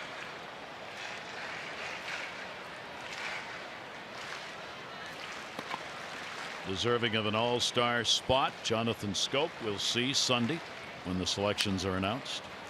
That will be fouled away. But Showalter was very careful pregame today not to name the people he thought should go from the Orioles, because you can't do that and leave anybody off the list. So he prefers not to name any, or he's got to name 25. Yeah, that's right. 0-2 delivery on the way, and that's fouled off. Numbers wise, though, obviously some deserving Orioles. Jonathan Schoop leading the way. Trey Mancini's got to be in the talks. You know, there's some whispers about that. Yep. A couple arms out in the O's bullpen. Brad Brock having another great year. Michael Givens. Yep. Buck made it clear between the lines today that the discussions he's had with the Major League Baseball have included Trey Mancini, because the managers all have some input at least on selections. How's your guy? Is he okay? If he went, could he play? That kind of thing. 1-2 delivery, and that's going to miss inside. So Faria with a 2-ball 2-strike count, up to 62 on the pitch count for the young right-hander. I'm sure in some ways, though, Buck would just like to keep Trey Mancini locked up in a locker. Yeah, got away up and in. Yeah, he rushed him up and in a couple times down in the Tampa series at the Trop. Well, see if he goes away or just stays to the middle and tries to throw a strike. 3-2 delivery on the way, and he did go away. Faria bare hands. Low throw. Nice play made at first base. Logan Morrison down in the dirt on that one, showing the ball to Larry Vanover, the first base umpire. Wow. Yeah, Faria maybe a little bit more time, maybe a little shuffle step, spikes it down and away, and Morrison falls out of the glove. That's pretty close play. Was rolling around. Yeah, he had to reach down and get it. Held it up. Just in the nick of time, maybe. That's not caught yet. Ooh. He's trapped on the ground. Yeah. Buck had the video people look at it, but they're not going to challenge here. So Morrison, that's 3 outstanding defensive plays in a row. 2 to end the 3rd inning and 1 to start the 4th, made by the defense, the infield of Tampa Bay. Adam Jones grounded out his first time up, goes after it and fouls it back.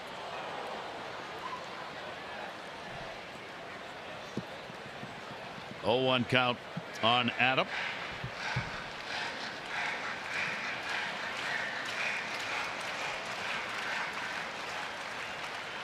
Whereas Tillman's taking a good deal of time between pitches to keep it under control, the rhythm he wants. Farina's kind of exactly the opposite. He gets the ball back, and the Orioles are having to step out against him a little bit in order to slow him down. Yeah, working fast, and weird because it was just a few years ago where the Rays' philosophy was just what Tillman's doing. Take your time, take a deep breath, maybe 2. You know, walk around the mound if you have to. But, 0-2 delivery on the way, down low. Different game plan here. And these are the plays that baseball talked about that aren't supposed to happen. There's nobody on base, and the batter is not supposed to leave the batter's box when there's nobody on between pitches. Now, Adams done that on every pitch. We see it every game, every player. It's one of those rules not enforced that they had talked about enforcing in order to speed the game up. 2 balls and 2 strikes. Early on in the year, we saw hitters place 1 foot outside the batter's box, keep 1 in, and now they don't even worry about it. They just step out. Goes after 1 away and somehow fouls it off. Well, that is a tough pitch. We've seen a lot of swings on that cutter.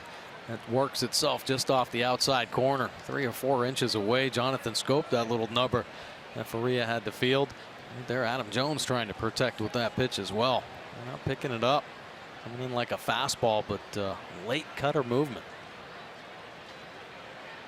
Count remains at 2-2. Shift on infield and inside. There goes 3-2 again. Talking about during the minors for Faria.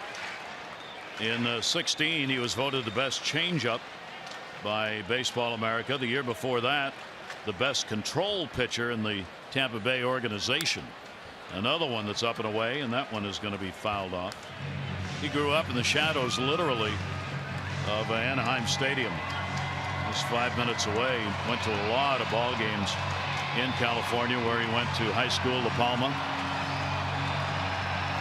Now on the other side of the country, still in warm weather though, Tampa Bay.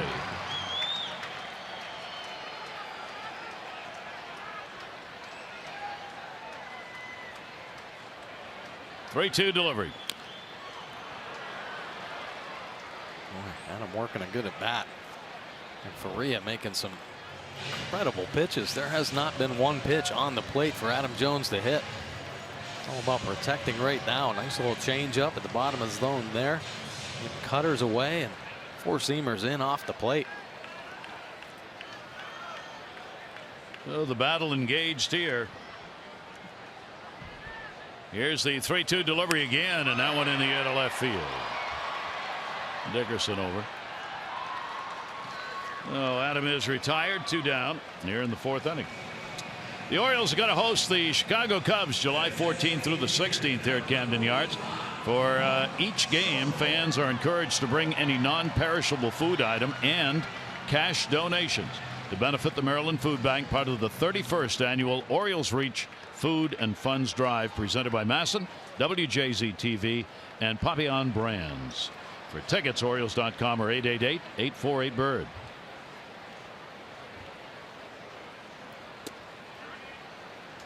Two down, nobody on. Mark Trumbo. Trumbo had a tough at bat. First time up, popped out. He too, like Adam in that last at bat, saw a series of pitches that there was nothing to hit. 0-1 delivery on the way, and that's a strike in the outside corner. Martin didn't think so. Backs out. Questionable there on that outside edge. That one caught the plate. Trumbo actually recognizing the cutter. Late movement. You see the second pitch. Borderline, but wow, is he hitting the spots. 0-2 pitch right there. So he gets his third strikeout, and 3 of the first 4 innings. Faria has retired the Orioles. 1-2-3 remains the 2-1 Tampa lead.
Friday Smile, Dominion National, providing innovative high-value dental and vision benefits to area employers and individuals. Some of the great people who work here at one of America's great ballparks. And the Rays have a 2-1 lead here in the first game of this 3-game set. Have we talked about that? We're What? supposed to. One of the nicest places in America here. Yeah, I had the copy in my hand, but apparently we're going to save it for a moment later. But feel free, go right ahead. No, I'll wait. No. Did I spoil the fun? I don't know. I have no idea. I only work here. I do not know what's coming next. Pitch on the way by Tillman, and that is in there for a strike. Really well pitched ball game by both of these starters. Trevor Plouffe. Plouffe, a strikeout victim. The 8-9-1 in the order against Tillman. Not a walk in the game by either starter. And that's foul tipped into the mitt. Just nicked the end of the bat. Good movement right there. I don't know what he's calling that pitch right now. It's a little slurvy, maybe his slider. I know last year he came up with a cutter, but that one's definitely got more movement. But he's locating it very well on that outer third. 1-2 strike count. We mentioned that Tampa Bay team is indeed at the midway point. They've played half their games for this year, and they've set some franchise numbers offensively for the first half of a Rays season. 1-2 delivery is going to be popped up in the infield. Scope. He's got it. All right, now you want to talk about the nicest places in America right now? Oh, you got to lead me to it. Okay, I'll lead you to it. One of the 10 finalists, Reader's Digest nicest places in America, right here in this ballpark. They note one of the friendliest places to watch a ball game, the down-to-earth banter, freely given to visitors by the folks who work here and who come to the ball games here. Just a great place to be, a chance to be #1. It's one of the 10 finalists. Yeah, well, you saw all the workers and all their big smiles. It certainly is one of the happiest places to be. That's a base hit. 2 for 2 in the ball game. Archivaria's got a single. Yeah, I think they So brought a him over. 1-out single. Well, they brought him over here for the glove. A couple hits here and nice little hit streaks and putting a Rays uniform on. Now, folks are going to vote from the 10 finalists for the nicest place. So you want to get your pen out. You have your pen out? I do right here. Okay, you write this down, okay? Yep. rd.com/nicest. Okay, I saw you wrote that down. Okay, now you go there and you vote. Okay. I'll do that too, and we urge all of you to do that. That'd be great. Yeah. Well, you know, one of the other special things, obviously, here at Camden Yards, the recognition of people that help out the community. You know, they do it on the weekends. It's about every night they talk about that, and I think that's another form of recognition here. Why Camden Yards a special place to be. Birdland Community Hero was specifically cited. That's an ongoing program here, recognizing local individual with a contribution over and above. Pitch taken. The voting is going to end next Friday at noon. Next Friday at noon, the voting will end. So get on there and vote, and make Oriole Park at Camden Yards the friendliest. Runner on at first base, one away. Smith singled and struck out. Echeverria, good speed at first. He's taking some big leads over there, but isn't going anywhere. And that pitch is going to miss. Close. And a 1-ball, 2-strike count from Chris.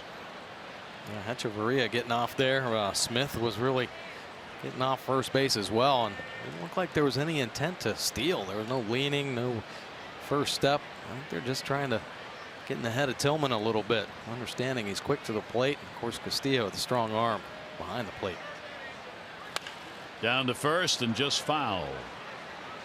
Mancini holding the bag, obviously going the other way coming off, and the ball did not get over the base. Mancini has spent a lot of time in the minors playing at first. Fortunate for the Orioles with the loss of Chris Davis that they had a Trey Mancini who could take that position over with experience. Absolutely. I think somewhat of a slow start average wise beginning of the year because learning an outfield position. Actually did a nice job, or continues to do a nice job defensively. And a big reason why Buck Showalter has gotten him in there more consistently. 2-ball, 2-strike count. Only one down. 2-1 ball game. Pitchers dominating so far. Orioles have only one hit in the game, the RBI double by Rickard. So after getting ahead on the count 3 in a row out of the strike zone, not by much, but he's not getting Smith to bite on any of those, so the count goes full 3-2. Now do you send Echeverria? I think so. Dickerson on deck? I think so. I think they're going to try to create something here. Put a little pressure on Tillman.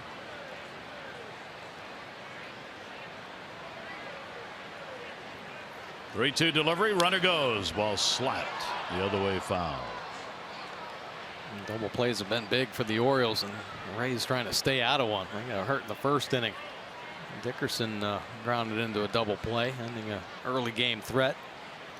Kevin Cash putting Echeverria in motion, trying to stay out of that double play. Boy, it would be tough if it was a line drive hit right at somebody, though. Always the risk you take. So the count remains at 3 balls and 2 strikes.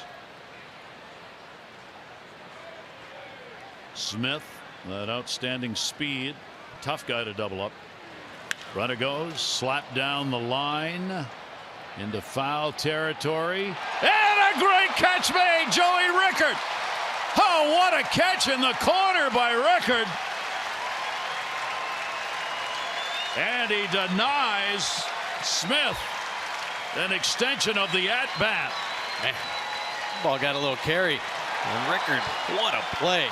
Man, complete disregard of the body, making sure of the out here. Oh, how does he hang on to it? How does he not dislocate his body? Wow, what an effort there. Does that not look like Fowler in right field? Right. Last night with the Yankees? Very similar. Look at Tillman. No, and it's risky. Good Only to see Joey a smile. can smile. Yeah, good to see a smile. Tillman cringed. Great catch. I mean, it was going to be a foul ball, but instead it's an out and sends the runner back to first base. Joey Rickard, one that brought the fans up, and there are 2 down. Dickerson is hit into a double play and struck out. Echeverria back over there at first, shift on in the infield.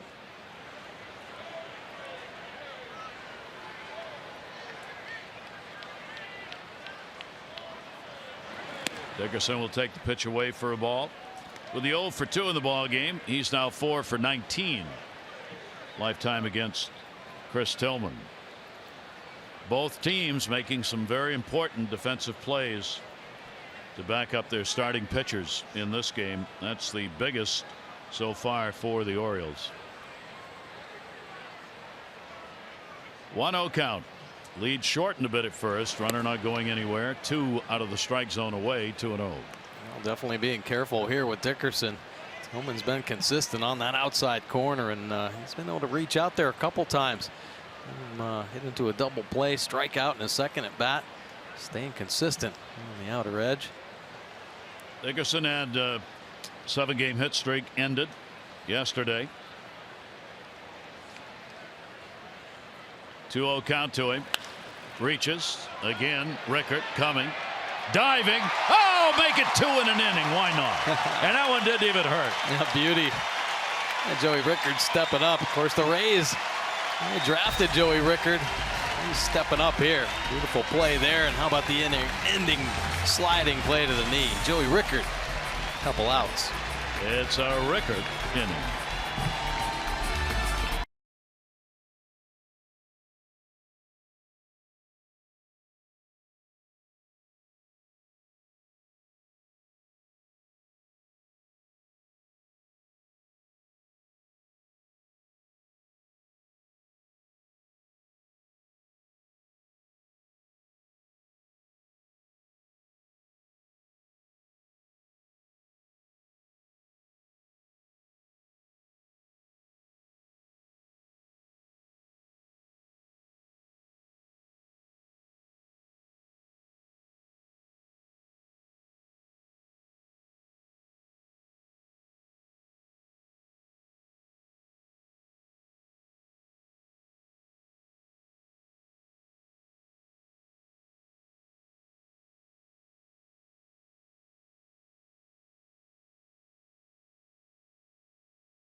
Oriole prizes. Follow at Masson Orioles on Instagram to see how to enter. That's at Masson Orioles on Instagram for your chance to win.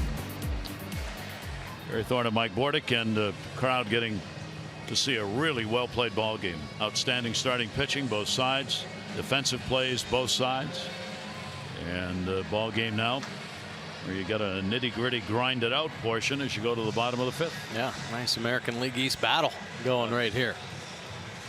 Speaking of which, Tampa Bay is 4 games below 500 against the East. They are 15 and 19.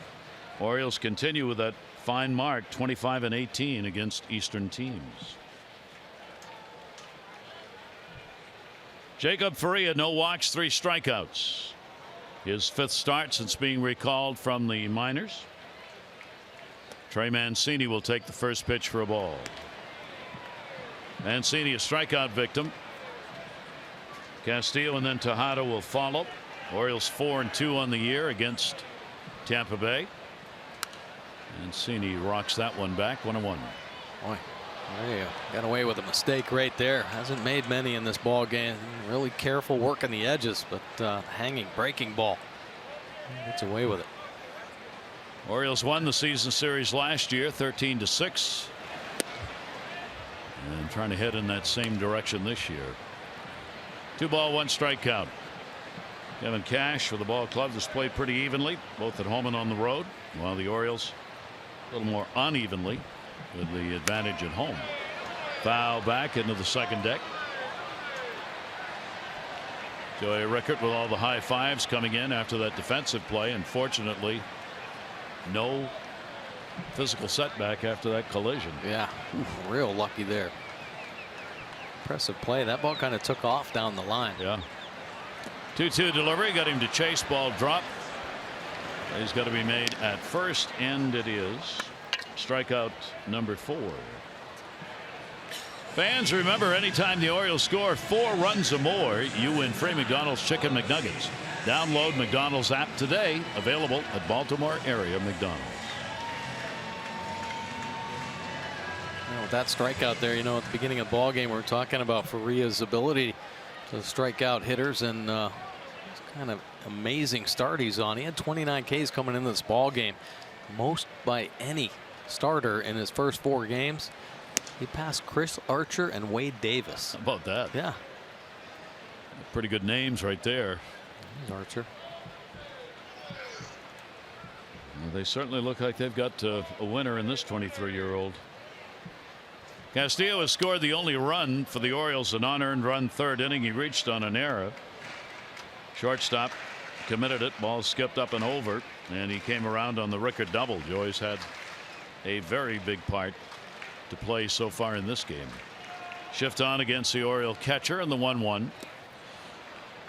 Off-speed pitch over the top, out in front, 1-2. Boy, he's moving the ball all over the place.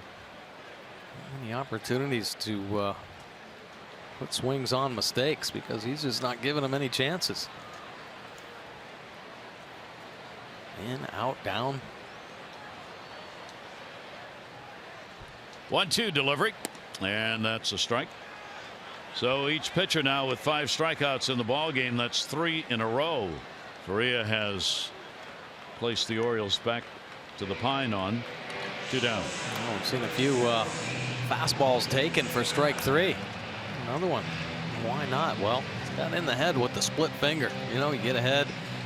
His punch out pitch, that nasty split change, the bottom of the zone. Trumbo got locked up. Now Castillo on fastballs. So quickly there are 2 outs. He's had as many as 11 strikeouts this year in the minors, and then coming up he's had 9 against Detroit for a high in the previous 4 starts in the majors. Center field, ball carrying, going back, Smith at the wall with room, puts it away, and Tejada is retired. 1-2-3 inning again. It remains a 2-1 Rays lead.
And the founder and executive director of Sisters Circle, pairing young women entering middle school with volunteer mentors.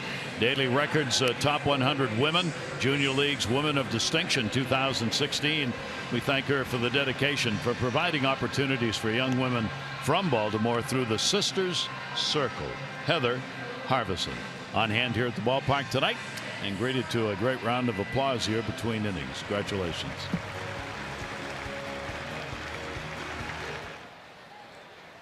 One of the things we were talking about that makes Oriole Park at Camden Yards a very friendly place. Yeah, making a difference in the community, but even around the world, right? Yep.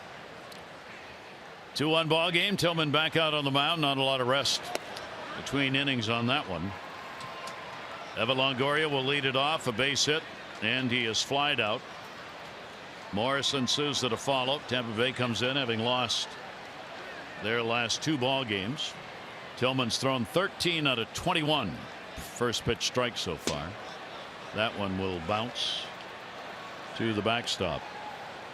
Chris up to 80 on the pitch count, but certainly in charge in the ball game under the eye of Roger McDowell, the Orioles pitching coach. I'll tell you what, after that performance Ubaldo had last night, that's got to inspire the pitchers. It really does. As Ubaldo, like Tillman, even more so, coming off a really bad start in Ubaldo's case into last night's game, and Chris coming off not a good start. Yeah. And both have dramatically picked the pace up in these 2 starts for the Orioles. 14 starts against the Rays in this ballpark. Chris is 4-7 against them. He'll take the pitch outside. Lifetime Tillman 8 wins 10 losses against the Rays, and a not bad 4.23 ERA against Tampa Bay.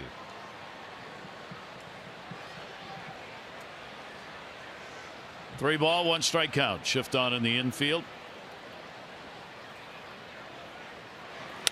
And that goes the other way. Knocked down, no, underneath the glove. Scope gave it a try, but that was headed to where they weren't, and a leadoff single for Longoria. Yeah, Orioles got the big shift on. Longoria, the big power numbers. Why not pull everybody over? Jonathan taking an aggressive angle out to the outfield. He's trying to position himself to make a throw. If this ball does go in his glove, he's going to be able to slide up on the side.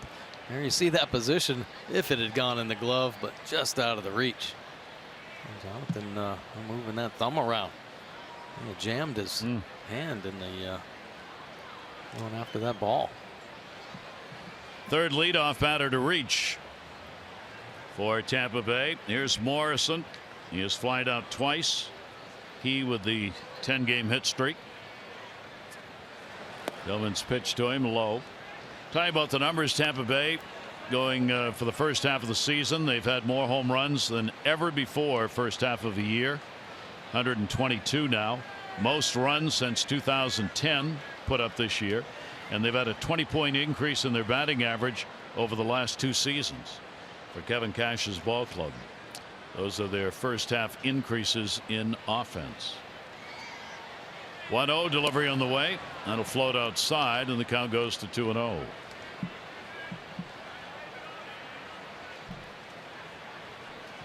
And this is where Chris sometimes will have the game speed up on him. Yeah, exactly. Yeah, exactly. This is where he's got to step back, get back to throwing the quality strikes, being a little too fine right now with the power here in the middle of the lineup. He's been very effective, especially the change up, down and away, working that arm side of the plate. Runner off first, 2-0 delivery, 3-0. Chris has not had a game this year where he hasn't walked a batter. He did have 1 ball game against the White Sox, walked only 1 in 5 1/3. He has not walked anybody here. But 3-0 on Morrison. You got to believe Morrison's going to be having the green light.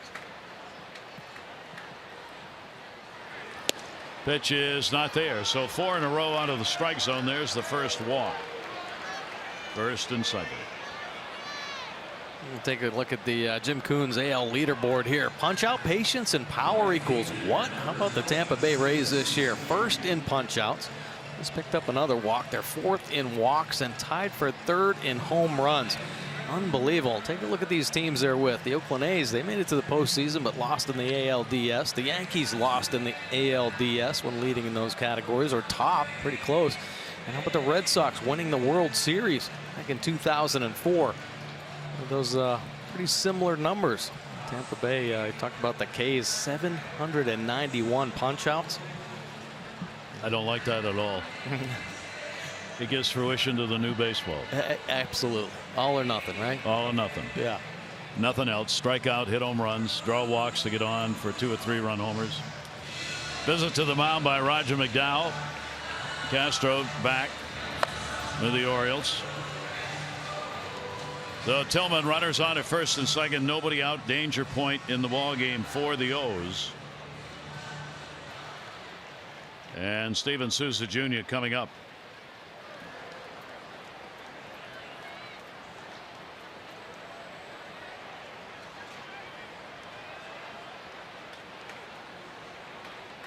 This is where the Orioles defense really has to step up. They've been shining in moments like this. Those double play turn. Chris Tillman's going to stay down in the zone. An effective down and away to Souza. We saw him rush him up and in with the fastballs. If he needs that ground ball, I'd say that slider or changeup down and away. Perfect pitch. Souza singled and scored in the second inning on the homer by Ramos. Struck out his second time up. He is a .278 hitter in these situations this year. Tampa Bay's 0 for 1 tonight with runners in scoring position. They've left only one runner on at second base, and that was in the third. 1-0 count. Runners off first and second. Infield looking for the grounder. And it'll be fouled away. So the Orioles move today. Miguel Castro is in the bullpen. Came up from Double-A against Stefan Crichton. 10-day disabled list. The right shoulder strain retroactive to June 27. The Orioles played the ball game last night. Crichton was not available to pitch, so they were shy one in the bullpen for last night's game against Toronto. But that was not a problem in light of start by Ubaldo. That'll be outside. Slipped a little bit on the follow through, and the count goes to 2-1. A little spin away right there. Stay in that catcher's mitt and drive everything towards home. He's been spinning off a little bit here in this inning. Two base runners. Longoria base hit, walk Morrison. Souza 2-1. Tillman's delivery to him, that's going to be bounced. I thought Buck Showalter made a very valid and interesting point from a manager's perspective before the game. He said, you know, you can find a reason to take a pitcher out of a ball game anytime, any game. Sure. If you want to take him out, you'll find a reason. He said it'll be there. This is one of those situations. He seems to be lowering the tank here, not getting the strikes. If you wanted to remove him, it's a time you could do it. As a manager, no one would question you. But kind of got to believe, did he go? No. And the bases are loaded. So a single and two walks have loaded him up, and now he's going to come get him. He's just in trouble here in the sixth inning after 5 strong innings. The Rays threatening to have a big inning here in the sixth. The first 2 walks of the ball game coming here. So Chris Tillman out of there in start number 11, and the Orioles go to the pen to try and quiet it down.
quieting the Rays bats here. Good fastball on the outside corner.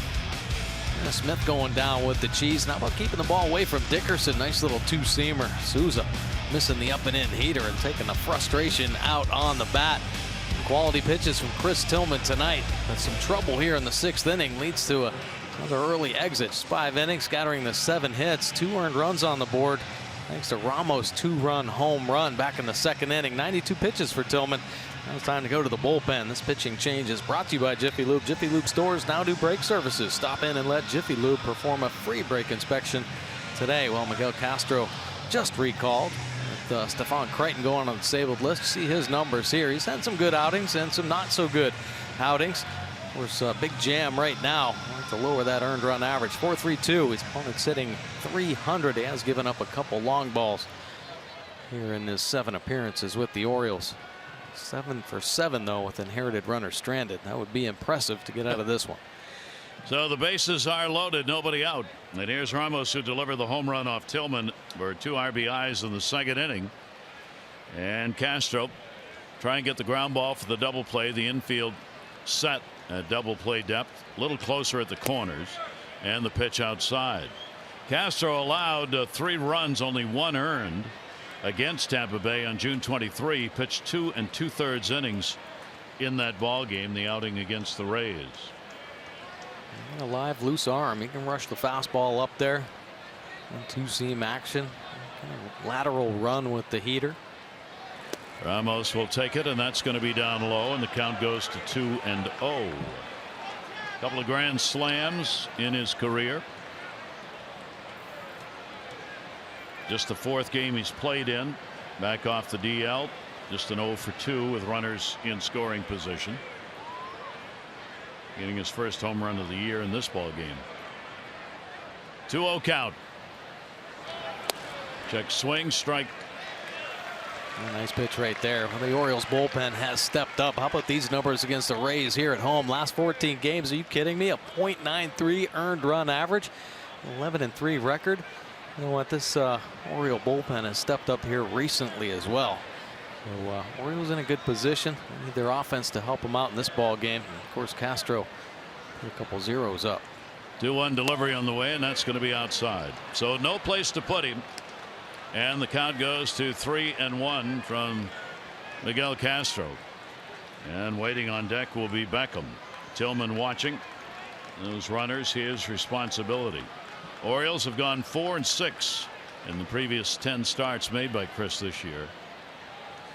But here's the biggest situation we've had in the ball game for Tampa Bay's offensive chances. 3-1. They got the ground ball. Play's going to come home, and they got 1, and they get 2. Big double play ground ball.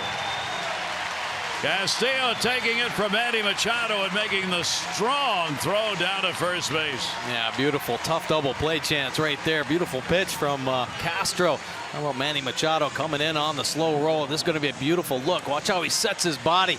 It's that back foot behind the throw, and Castro prepared to get rid of it as well. Has a nice little lane created because Machado gives him that throw to the inside of the infield. Perfect feed there. Boom. Strike down to Mancini. What a double play.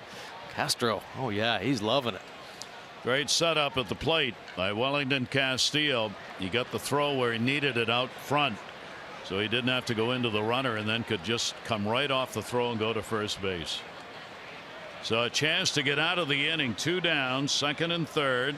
Here is Beckham. He will take the pitch for a strike on the inside corner. He's 0 for 2. Struck out, flied out. Yep, you keep seeing big defensive plays made in this ball game by both sides that hold this to a 2-1 game.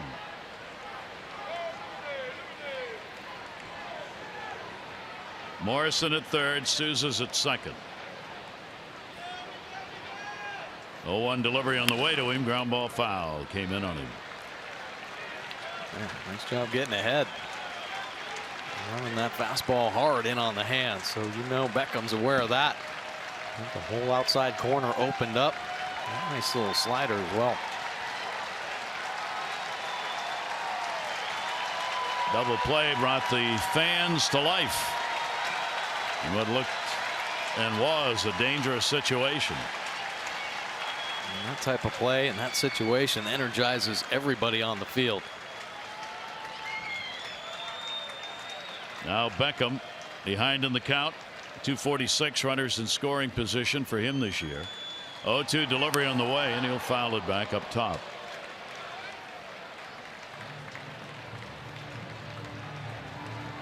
Rays as a team 248. They are 9th in the league in this situational hitting. Kevin Cash's ball club well behind the Orioles, who hit 296 in these situations.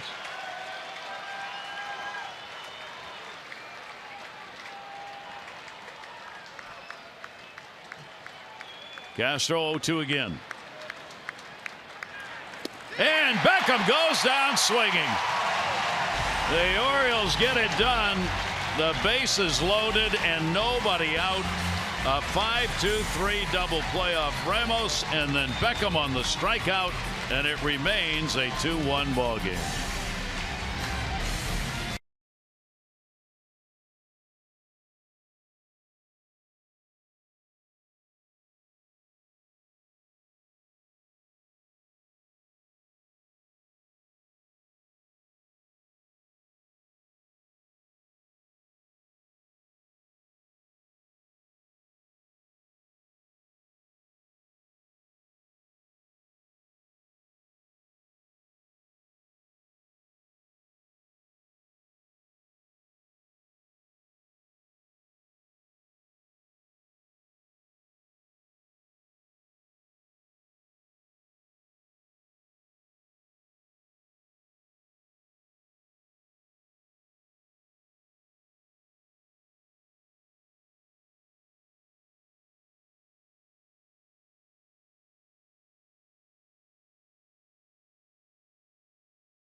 So Oriole fans with a big defensive inning, something to celebrate. Now the Orioles see if they can jump on it offensively and take advantage of it. Keeping track of our first date couple here at the ballpark.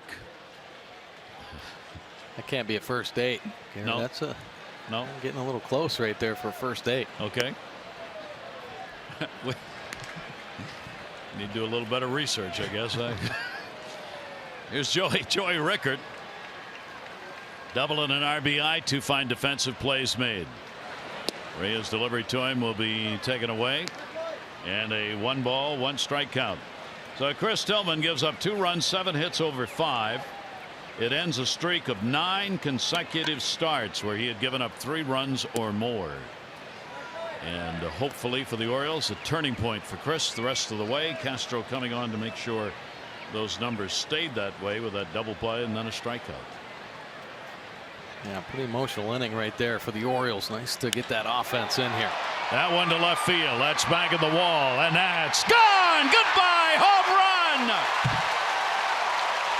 It is Rickard night at the ballpark.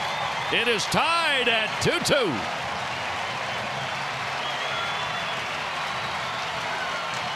Doing it all right now. Flashing the leather and driving in all the O's runs. 3rd home run of the season for Rickard. So the Orioles continue to hit the home runs. The only home runs off Faria this year. As Rickard picks up the one to tie it up here at 2-2. And for Devin Bard, Our Maryland lottery contestant, that's worth $500 and a night to remember for the Orioles left fielder. That ball high in the air, right center field. It'll be near the warning track and hauled in by Smith. Take a look at Rickard's swing here. It's that little cutter that stays in the middle of the plate. He hasn't missed with that pitch, but Rickard doesn't miss the only mistake. Hammering it to left field. How about that? Yeah, he got a Rickard shirt too. Another night to remember right there. Oh no, that's a Machado shirt. Machado. Next to him though, said what Rickard. a great night for that kid. Yeah. So Joey Rickard ties the ball game up. His second lifetime home run against the Rays. And the Orioles use the long ball themselves and have guaranteed a fan for life right there. And a ground ball into the shift. Beckham over to get it. Throw there in time to get Manny Machado, and there are 2 down. Well, lock in your Birdland summer and reserve your seats for upcoming promotions, including the infielders bottle stopper set, Jonathan Scope bobblehead presented by Ocean City, Maryland, 25th anniversary Oriole Park replica ballpark, and more. Tickets at Orioles.com or 888-848-BIRD.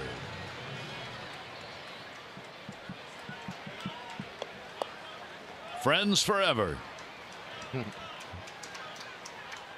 Jonathan Scope.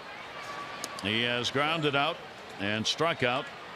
Real fine play made by Faria, the pitcher, to get Scope his last time up. Jonathan carrying a big .380 average against this Tampa Bay team this year, and didn't like that one. Chris Davis also back on the bench. We saw J.J. Hardy earlier, and now Chris joining the ball club. No idea on Chris's return time. All right. I don't even think he's started swinging yet. Nope. Pitch is away. Strikeout recorded. Faria gets his 6th, but the Orioles get the one to tie it up.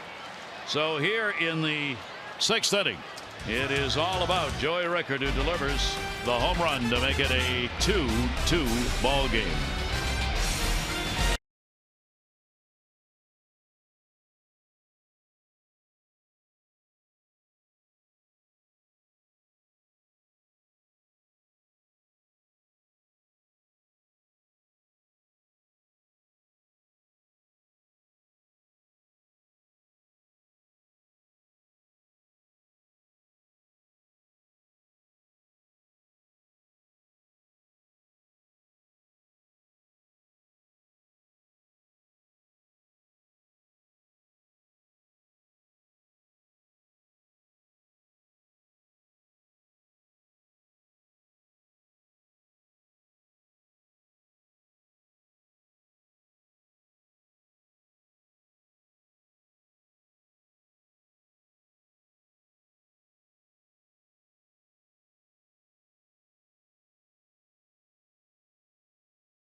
Brought to you by the University of Maryland Medical System. Be a part of something greater.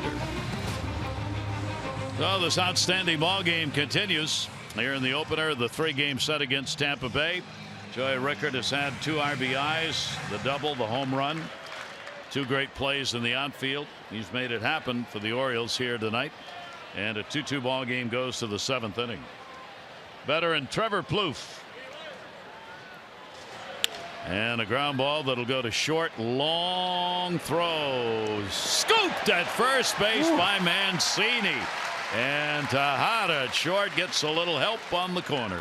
Yeah, nice play right there. Actually, nice play by Tejada too, reading the hop and had to take an extra step back. Fields it off the grass deep in the shortstop hole. But how about Mancini keeping the ball inside? Nice little backhand pick there, making it look easy at first base.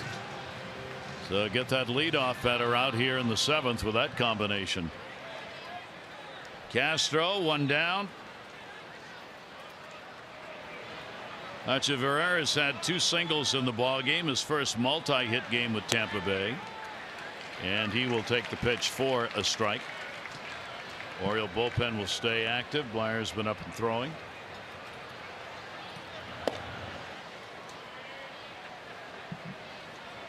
Echeverria waiting on it and bloops one out. He's got another one. So he's got a 3-for-3 game from the 9 spot for the Rays, putting one on here in the 7th inning with one out. Join the Oriole advocates in celebrating 25 years at Oriole Park. 25th anniversary luncheon is coming up on Friday, August 18. It'll be from noon to 2 in the warehouse. The luncheon celebrating the ballpark that forever changed baseball and honor returning members of the 92 team. Tickets are $100. For details, 410-247-2703. That'll be it for Castro. He'll come out of the ball game having pulled a little magic in that 6th inning. Blair from the bullpen.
The game and doing a nice job for the O's 21st appearance here. How about the earned run average at 1.88? 24 innings work. Opponent's hitting 263 overall. Lefty's just up to 290, but the 2 home runs come by the bat of the right-handed hitter. A little lefty right here, Blair. Nice little cut fastball, hybrid slider type pitch, also a 2-seam fastball. Does a nice job inducing ground balls. Echeverria on at first base with the base hit, 1 down, and Alex Smith comes to the plate. 0 for 3, robbed of a hit or extended at bat by Joey Rickard on the great catch in the corner his last time up, and the pitch will be taken inside. So Buck Showalter going with the matchups, lefty against lefty, and then we'll get the right-hander Michael Givens ready in the bullpen. So Smith, top of the order. We're in the 7th inning of a tie ball game. Manny Machado has moved in at third base.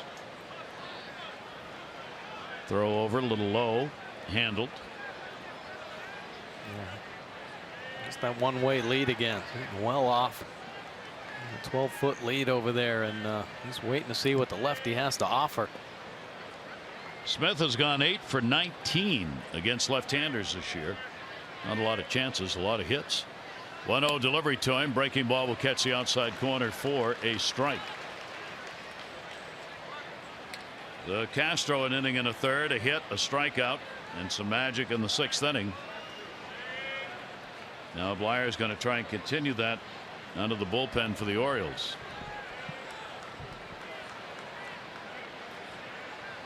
Throw over. We'll get him back. Keep him guessing over there, a little bit in between. You certainly don't want him stealing a base. Blyer, just his second appearance this year against Tampa. He's worked just an inning. No runs on a hit. No walks and a strikeout against the Rays. 1 ball, 1 strike, 1 down. He's chipped foul at the plate. And the count 1-2.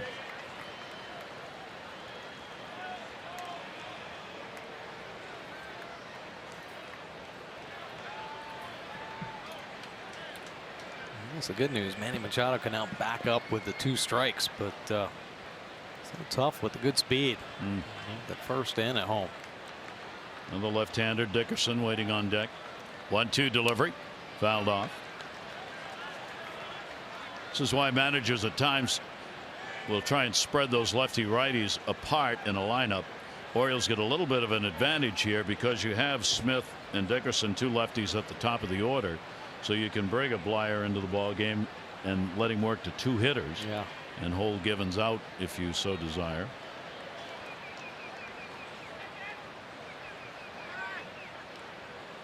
Not very far off this time. 24,398 the announced attendance tonight. 24,398, and they're getting to see a real good ball game on a real nice summer night. These 2 teams battling in the East to gain some ground. 1-2 delivery came in and a big cut, and he couldn't get it. I like a little backup slider, top of the zone there. I think Smith kind of anticipating this pitch to drop down into the zone. You see Castillo setting up well away. It backs up and becomes a very useful pitch there. Big punch out for Blyer. So Dickerson will stand in, but now there are 2 down with a runner at first base. Corey Dickerson against the lefties, hitting .337, 10 points higher than against righties. I guess in other words, it doesn't really matter. Righty lefties hit them all first half of the year. 2 away, pitch to him is there for a strike at the knees.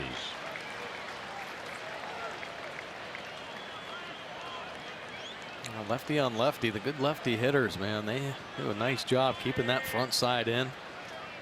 Many of them they pull the trigger when the pitch is actually heading towards them because they know that that's when the lefties have the advantage, that breaking ball that they typically don't see.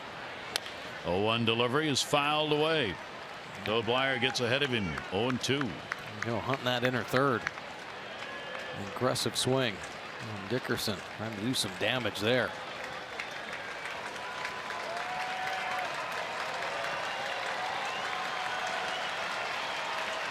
Oh, and 2 down.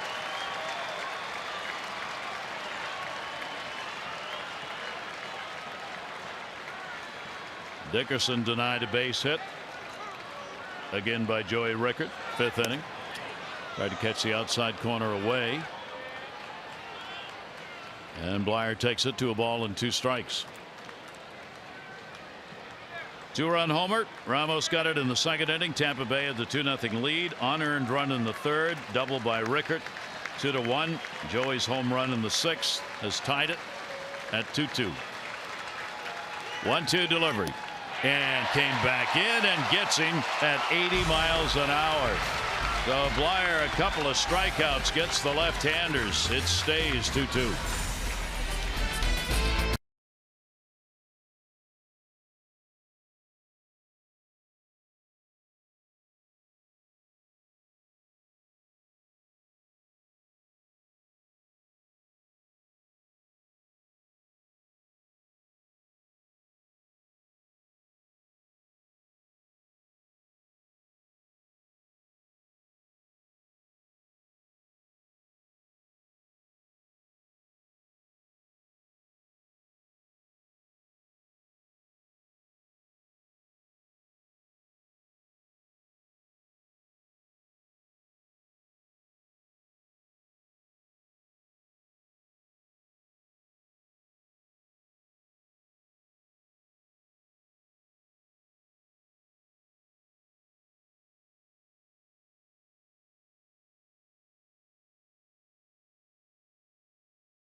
all Joey Rickard all the time. How about in the third inning, a double, splitting Dickerson and Smith to drive in Castillo, and then flashing the leather in the fifth inning. But this beautiful play, taking the foul ball away, and an end to a rally. Beautiful play there, and then to end the inning, sliding grab. Yeah, flashing that leather for sure. Jumping on a cutter, outside corner, solo shot from Rickard. 2-2 ball game. There it is, bottom of the seventh inning. Geico, 15 minutes could save you 15% or more on car insurance. Visit geico.com to see how much you could save. And the Orioles still with just a couple of hits in the ball game, but have been able to take advantage of it. This is the bobblehead that's going to be given away. It still looks like him. Who is that? Wait, it's Zach Britton. It is Zach Britton. It says so right there. On the front, too. 2016 reliever. Yeah, on the reliever back. of the year. Picture on the front. It's a beautiful thing. Isn't it nice? Be tomorrow. Absolutely. Get your bobblehead. Chris Tillman, the second Orioles starter in a row now that the Orioles were very worried about, who has put on a fine performance coming off a bad outing. Last night, Ubaldo. Tonight, Chris. Yeah, really important. You know, they had such a good road trip, and Ubaldo really stepped up for the team to get that big win against the Blue Jays. And I think this team kind of fed off that road trip. You know, they've been struggling all year long on the road, and a couple wins in Tampa over the weekend, 2 wins against the Jays within the division.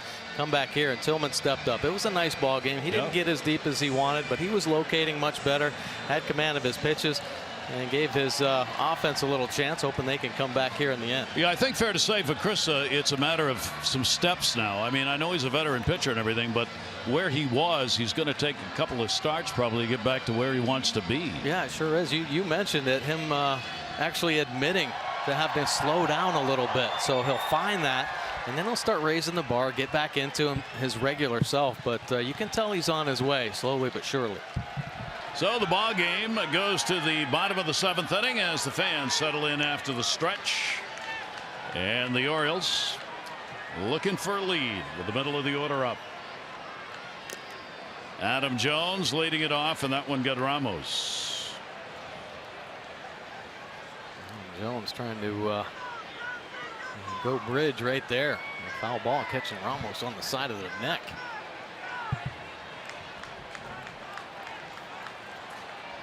Take a look. Jones with the healthy cut. Ooh.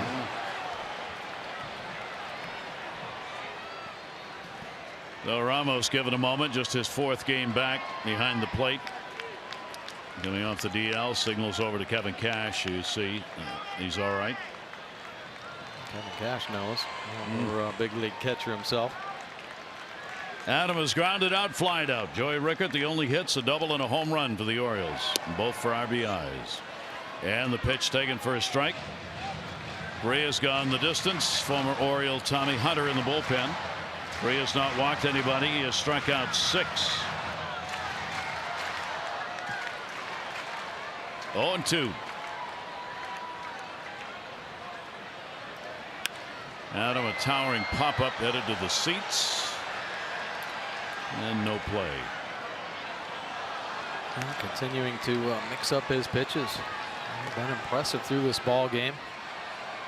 And the Orioles started to put some pressure on him. Found ways to minimize damage, escape some jams. Continues to pitch.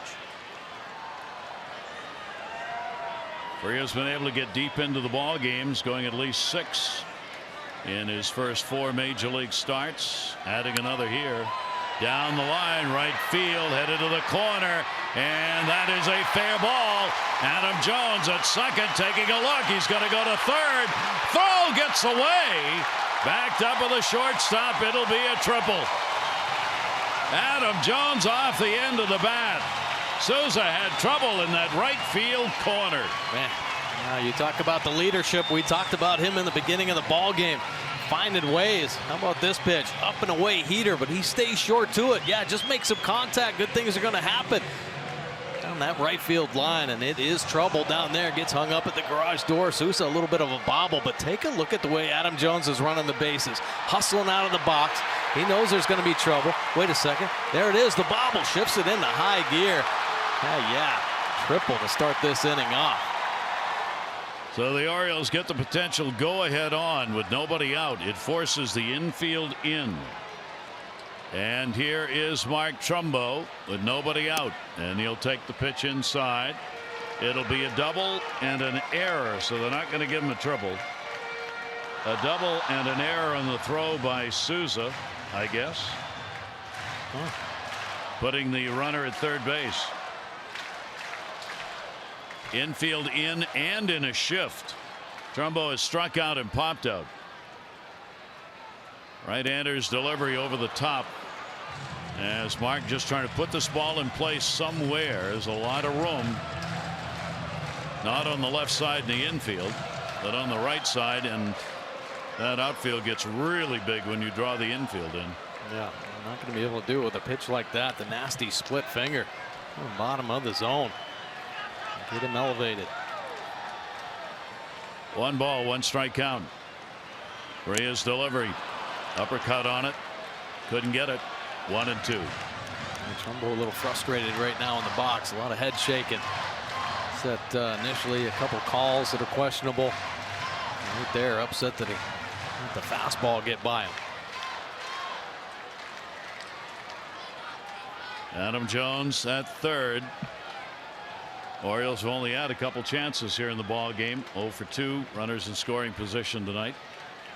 1-2 delivery on the way. Trumbo lines it and he gets it done. Adam Jones will score. Trumbo makes the big turn. He'll stay, and for the first time, the Orioles are on top 3-2.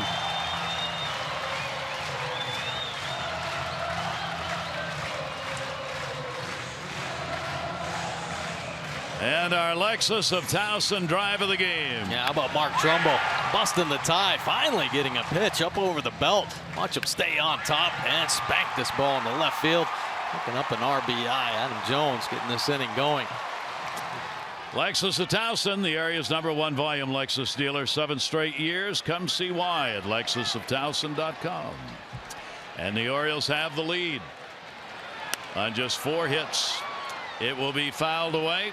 Runner on at first, still nobody out. Manny Machado celebrating over there in the dugout when Adam got over after the double, and third base on the error. Now Trey Mancini with a couple of Ks. Try and keep it going.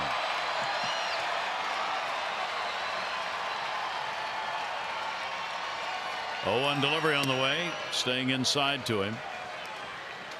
Well, this has been the story for the Orioles here against the Rays. These late inning runs.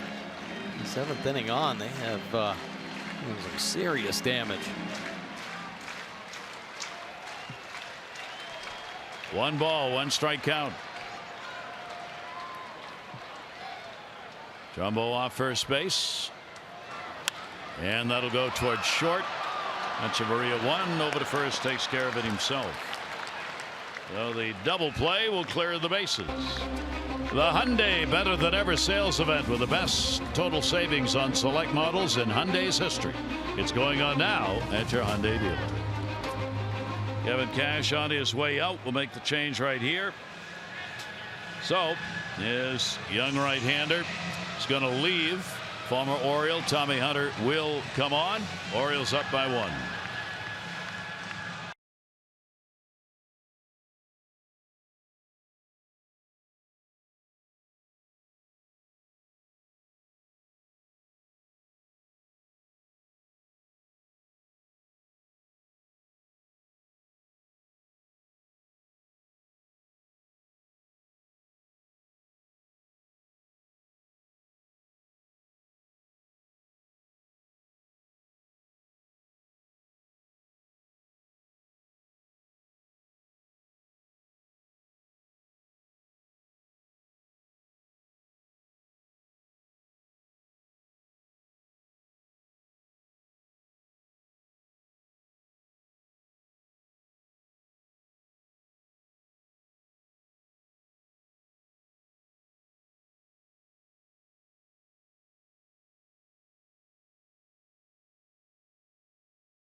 lasting 6 2/3, only scattering the 4 hits and 2 earned runs on the board. Of course, one unearned run back when Joey Rickard hit that double. A nice solo shot. Put a couple on the board for Faria. Tommy Hunter coming out of the Rays bullpen. This will be his 26th appearance for the Rays this season. 2.38 earned run average. He's been pitching in more and more high leverage situations. We know Tommy Hunter, the power arm, and a power cutter, and of course the 4-seamer, and he loves to be aggressive in the zone. Orioles hitters better be ready for some heat. So the base is clear, 2 down. And Hunter will work against Wellington Castillo. Tommy has worked an inning and 2/3 against the Orioles this year. A couple of strikeouts. That's it. He owns a 2-0 record. Lifetime now against his former team, the Orioles. Wellington Castillo reached on an error, scored in the 3rd inning, struck out last time up, 2 down, nobody on. And will go after one away and fouls it off. Orioles picking up the go-ahead run on top by a score 3-2. They are making low-scoring ball games be in their favor of late. After all those high-scoring games, Trumbo comes through. The RBI base hit, and the pitch is taken inside. The Orioles, that run where they had given up all those runs, 5 runs or more, 20 consecutive games, since that's ended, they've given up, if you count this game, only 7 runs in the last 14 games. So they've gone from one extreme to the other. Like that. Yep. Givens has been ready in the bullpen for a couple of innings. Always nice when you get to the back end of this bullpen, and pretty soon it's going to get a little tougher. Zach Britton coming back.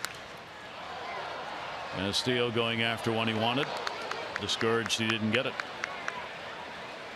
Castro worked an inning and a 1/3, gave up 1 hit, no runs. Blyer came on to get the 2 left-handers. At the moment, he's the pitcher of record in the ball game, and it certainly looks like he's out of the game as Givens is ready to go. 3-2 pitch on the way, and that's a called strike. So that'll do it, but the Orioles get the run. Bottom of the 7th inning. The Orioles' Trumbo RBI puts them up by 1.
Report 5 toughest pitchers in the AL East in an article he wrote for the Players Tribune. Chris Sale, Marcus Stroman, Dylan Betances, Craig Kimbrell, the closer, and Zach Britton. And he went further. He had comments on each of the pitchers, but in talking about Zach, he said it's his sinker that gives guys nightmares. Coming out of his hand looks good, looks hittable, like it's coming right from the zone. Plus it's coming in at 96, 97, so it almost looks like a fastball. Then when it gets about 5 feet away from the plate, the bottom falls out of it. It just disappears. Evan Longoria on Zach Britton, who hopes to return to the Orioles before the break. Yeah, the Orioles anxious about getting that invisible fastball Britton throws, one of the best in the game, and His 96, 97 mile an hour fastball moves more than any pitcher's. Pretty impressive. Michael Givens on the mound, working to Longoria. Longoria's had 2 singles, and he has flied out. 8th inning. Longoria will take it down low. Take a look at Michael Givens' numbers here. 34th appearance, 2.31 earned run average that continues to get lower and lower. He has been dominant here lately. Opponent's hitting just 210. First batter just 188. 1-0 delivery. Longoria fouls it away. Longoria just 1 for 6 off Givens. Givens working against the Rays for the 4th time this year. 1 run, 3 hits, 3 2/3 innings. Boxberger just rejoining that bullpen, warming up for the Rays. Longoria heat on heat right there, and foul back 1-2. Yeah, Givens cutting one loose in there up under the hands, but Longoria somehow able to get a piece of that. Stayed short on that inside edge.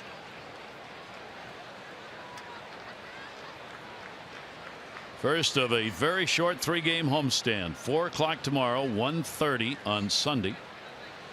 1-2 deliveries outside. The Orioles will wrap it up in the first half on the road prior to the All-Star break against Milwaukee and Minnesota. Orioles 24-14 here at home on the year. Mark Showalter's ball club just 4.5 behind the leader in the division. 2-2 inside. Longoria was ready to lean in a little bit, kind of smiling happily that he didn't. Yeah, you don't want any part of that one. No, I don't leave a mark. So the count goes 3-2. Towering pop up again to left field. Rickard coming out. Tejada will put it away. Big out. Well, game 2 of this 3-game set. Dylan Bundy, Jake Odorizzi tomorrow. Coverage 3:30 O's Extra, presented by Southwest. Game at 4. All the access you need right here on Massey. Take a look at tomorrow's starters. O's taking on Jake Odorizzi, 4-3 record. He's had some problems this year with the long ball. Got a nice little streak going right now, about 11 consecutive games. And Dylan Bundy, fresh off a very impressive start against the Rays, 7 strong innings. So it should be a good matchup. Here is Logan Morrison with 1 down, nobody on in the 8th inning. Morrison 0 for 2 and a walk. So he has not extended the 10-game hit streak that he currently has. And the pitch is taken for a strike. Morrison hasn't gone very long without a hit this season. Game after game, he's been one of their most steady offensive players, along with Dickerson. Morrison 0 for 2 off Givens. 0-1 delivery outside. And I see a couple of the Rays hitters actually having some big years, career years actually. So changed really their approaches, to the game, how they attack the baseball. The hard part is to stay consistent day in and day out with that approach, and both hitters have, and that's why numbers so high. Both considered about being all-star players this year. Yep. All-star team will be announced Sunday night for both leagues.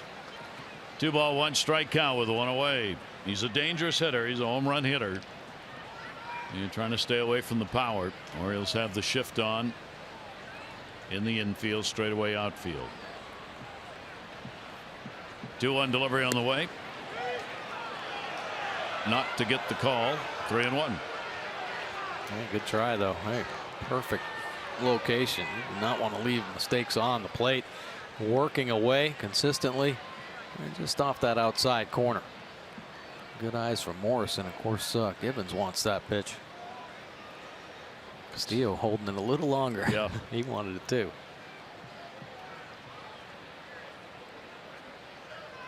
Logan Morrison 3-1.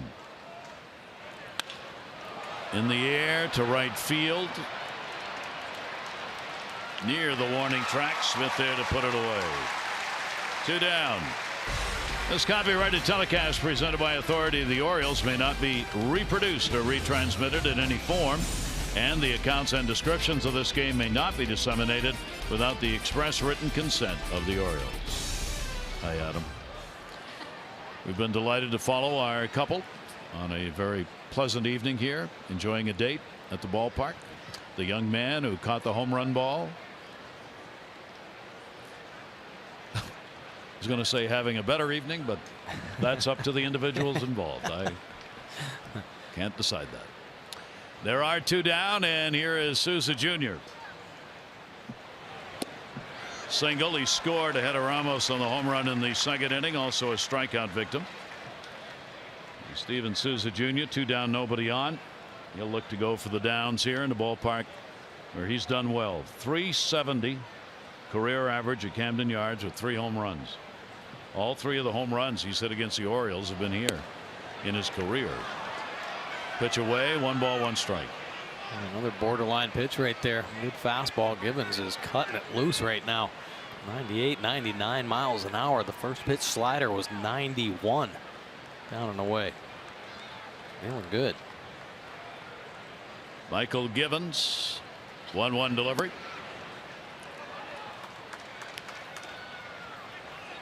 We have seen he is confident enough in the pitches he throws that getting behind a hitter, giving him a pitch to look at, he doesn't go after it, doesn't seem to bother him very much. He'll come right back on a 2-1 count. Oh yeah, absolutely. Oh, he's tough. He's got that deception, you know, turns the back on a hitter, comes from the side. 99.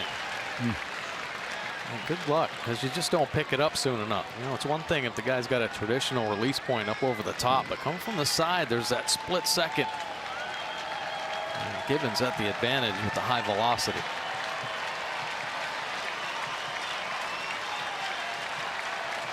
Two delivery on the way, and it'll stay alive on a foul ball back. Souza obviously trying to get a hollow one to drive here and tie this ball game up. Orioles have had great success against this Rays team last few seasons. Orioles have been able to take the series from them, and he gets him. So Gibbons comes on and does what he usually does. He retires the side in order. Bottom of the 8th coming here with the Orioles up.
Take a look at games affecting the East. The Red Sox Jays tied.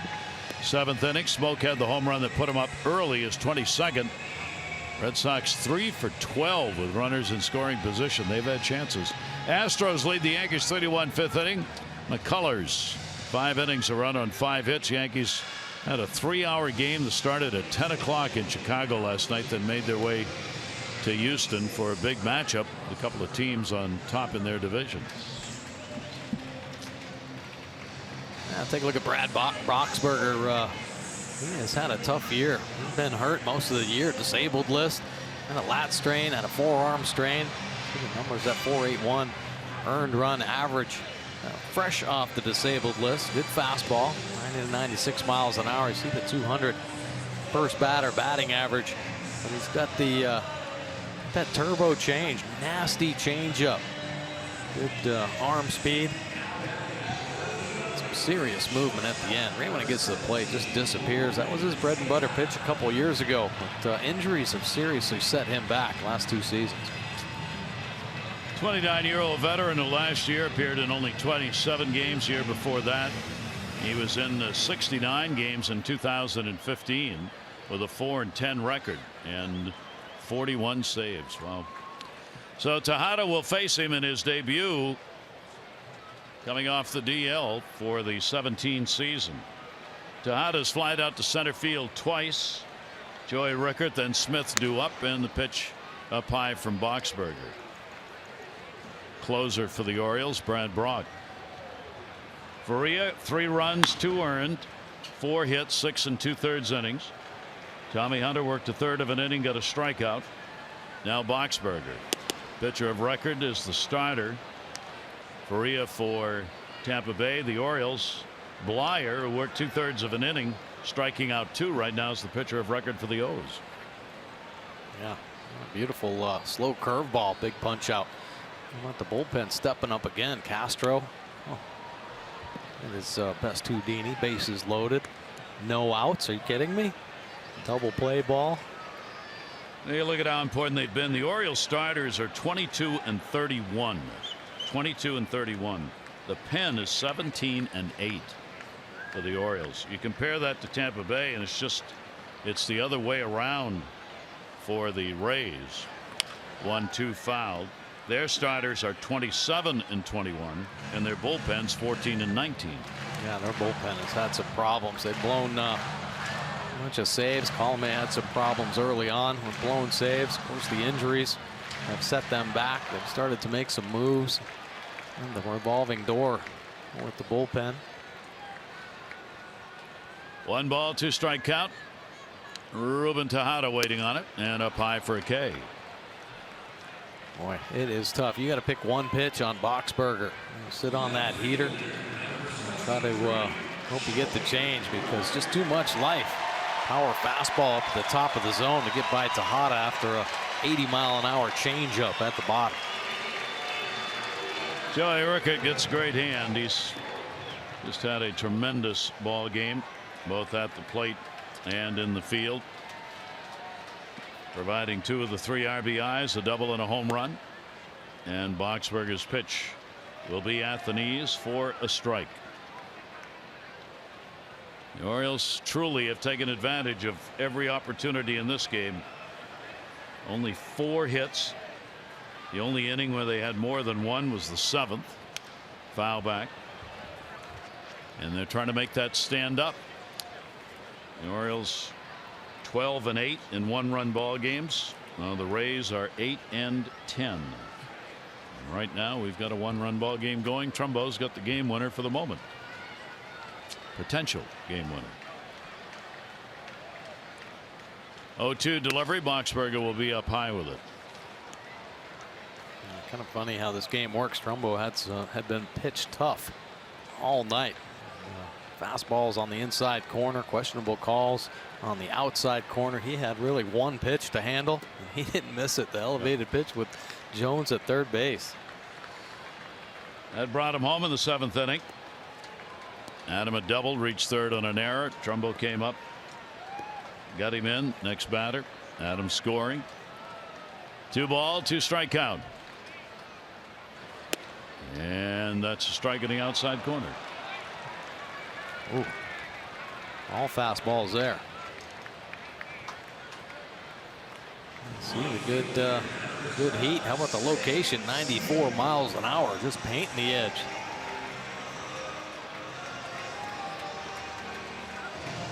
Loose arm in this spot. Brad Boxberger, a couple of strikeouts in his 17 debut. Seth Smith will stand in. He is 0 for 3 in the ball game. Boxberger's pitch to him off speed, breaking ball. It's going to be in there for a strike.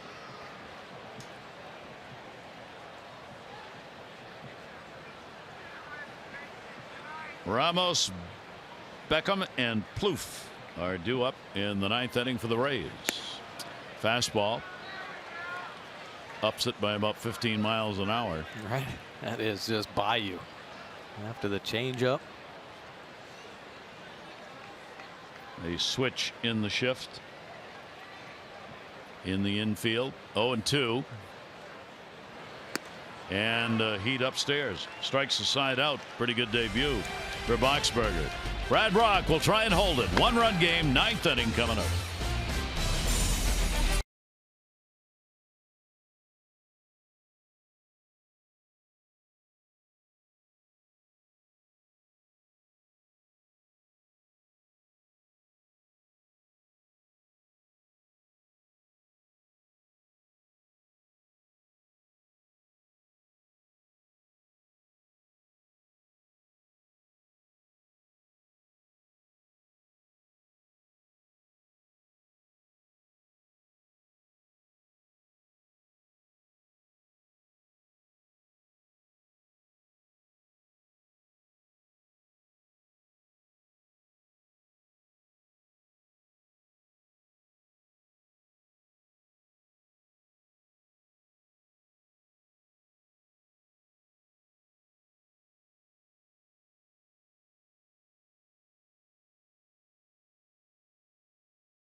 Southwest, yes to low fares with nothing to hide. That's transparency. Gary Thorne, Mike Bordick here at Oriole Park at Camden Yards. Greg Gentry's going to come in, a defensive replacement in right field. Seth Smith is out. Orioles have a 3-2 lead, 3 outs away from a win. Yeah, going to their closer, Brad Brach, right now in search of his 16th save. .255 earned run average, couple wins on the year for Brach. 34 punch outs in 35 1/3 innings of work. He has been pitching well here lately for the Orioles. Opponent's hitting just 172. Righties 188, lefties just 155. And Brock's been locating his fastball. Of course, has that nasty changeup, the turbo change, and the sweeping slider. It's been, but the key, the aggressiveness with the fastball, working at both sides of the plate right now. 15 out of 18 in saves for Brad on the year. Against Tampa Bay, he's picked up one of those. He's 1 for 1. 4th game he's worked against them. He's given up no runs, 4 hits in 5 innings against the Rays this year. So the 9th, and the Orioles, after victory number 40 to putting the game above 500, they can hang on to the lead. Ramos, the home run, 2nd inning, 1st of the year. He has flied out and hit into what may be the most important play of the game, the double play ground ball, 6th inning with the bases loaded and nobody out, and a 5-2-3 double play. Castro on the mound, and the Rays, who had loaded him up with nobody out in the 6th, could not score. Check swing, pitches there for a strike, 1-1. Gotten the heater on the outside corner. The Oriole defense coming up big against Ramos. That location down and away for Brach. Almost in trouble. 1 for 4 lifetime for Ramos against him. 1-1 delivery on the way. 96, 1-2. We talked about Givens cutting it loose from the side. Same thing with Brach. A little cross-body delivery. A 3/4 arm angle, tough to pick up. A little bit of an advantage, especially when you can locate that power fastball. 1-2 delivery on the way, and he got him, and he knew it. No questions asked on that one. Cutting the cheese loose here. Down and away. Almost looking for something else. And Brad Brach, as soon as he releases it, starts to walk to the back of the mound. Yeah, nice pitch right there from Brock. Take a look at the delivery, the cross body. Ooh. High energy. Bringing the noise. Beckham 2 for 3 lifetime against Brad Brock with a home run. He has struck out twice and flied out. Orioles up by 1 in the 9th. And Brock's pitch to him will miss away for a ball. Lyer waiting to see if he's going to get a win. He is 1-1 on the year. And Jacob Faria may suffer his first loss after 3 wins. Inside, 2-0.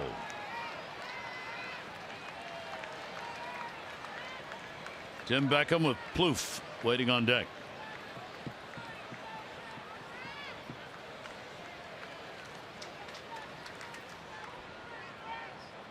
Wellington Castillo slowing it down a little bit.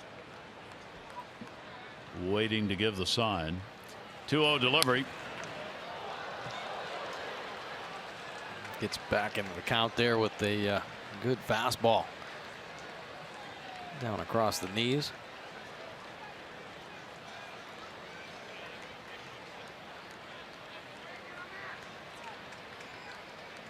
Back end of this bullpen doesn't make too many teams feel very comfortable. And so many different looks. There's some power fastballs as well. 2-1 pitch on the air, hit in the air to right field, going back warning track.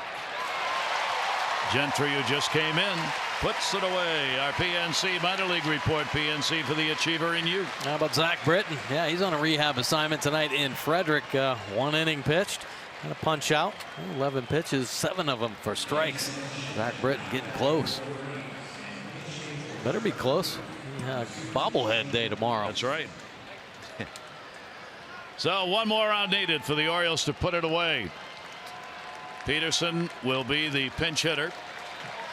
Shane Peterson is 0 for 4 as a pinch hitter this year. He's faced Brad Brock only once. 0 for 1 against him. He'll take the strike.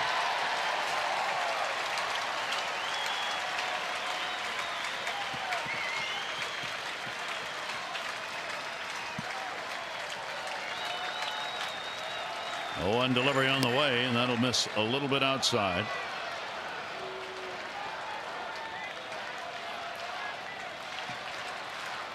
One ball, 1 strike count. Peterson fans up.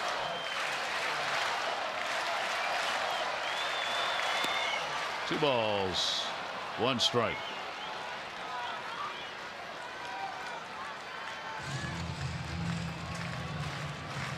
Brad, a quick little reset there.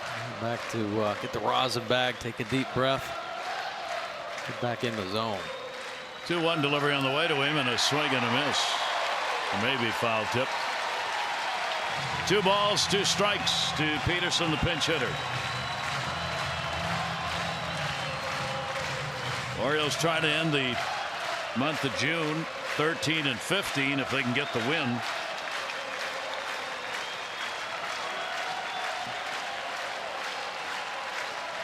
Two delivery on the way. Mama.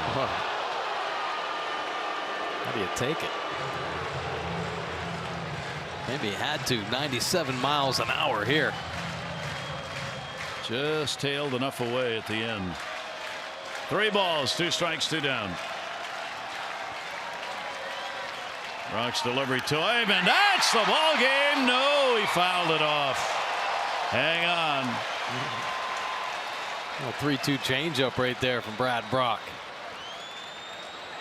You see that circle change grip, a little turnover piece, so fading down, but Peterson just getting a piece of it. He keeps it alive on the 3-2 count.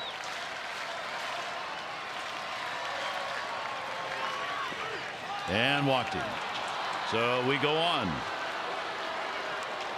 That is just the 3rd walk surrendered by the Oriole pitchers tonight. 2 by Tillman, 1 by Brock. 2 down here in the 9th.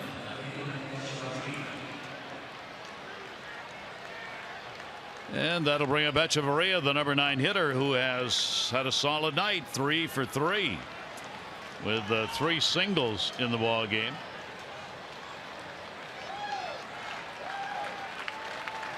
Orioles are trying to win a ball game for the first time this year, where they've had only 4 hits.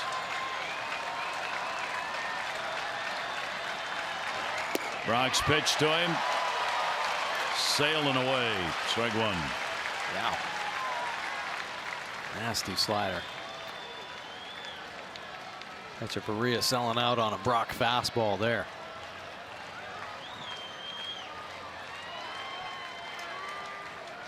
Runner off first base. 0-1 delivery on the way. Echeverria tied up inside. 0-2. 88 power or slider. Strike 1, 97. Riding hard in on the inside corner. Echeverria pulling the hands in tight, but it is by him there.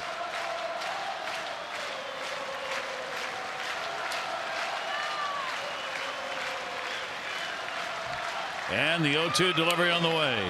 Echeverria jumping on it at 98. Starting a swing almost before the ball's released. Yeah. Counting on seeing heat.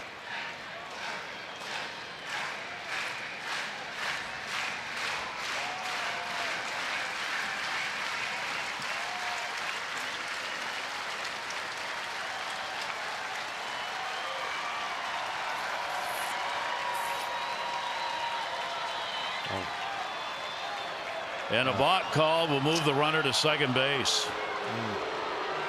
Wow.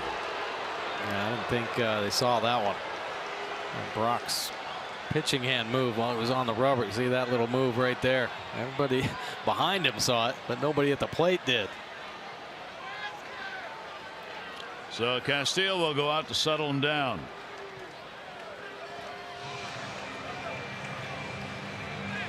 Now you've got the potential tying run at second base with 2 away.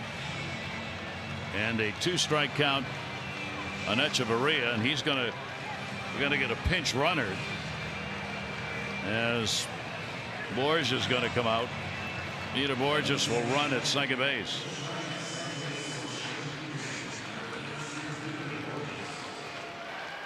Gain a little bit of speed out there.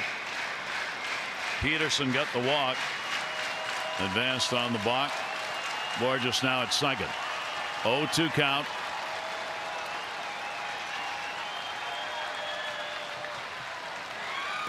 Outside, gets away, runner to third.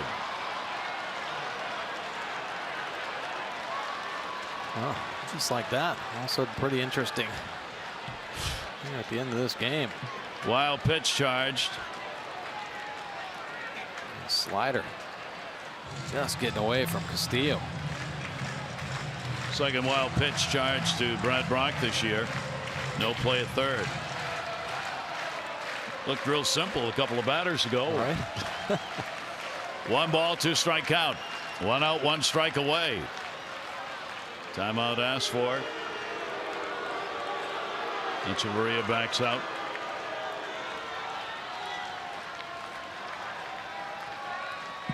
And the 1-2 delivery on the way, and this game's tied.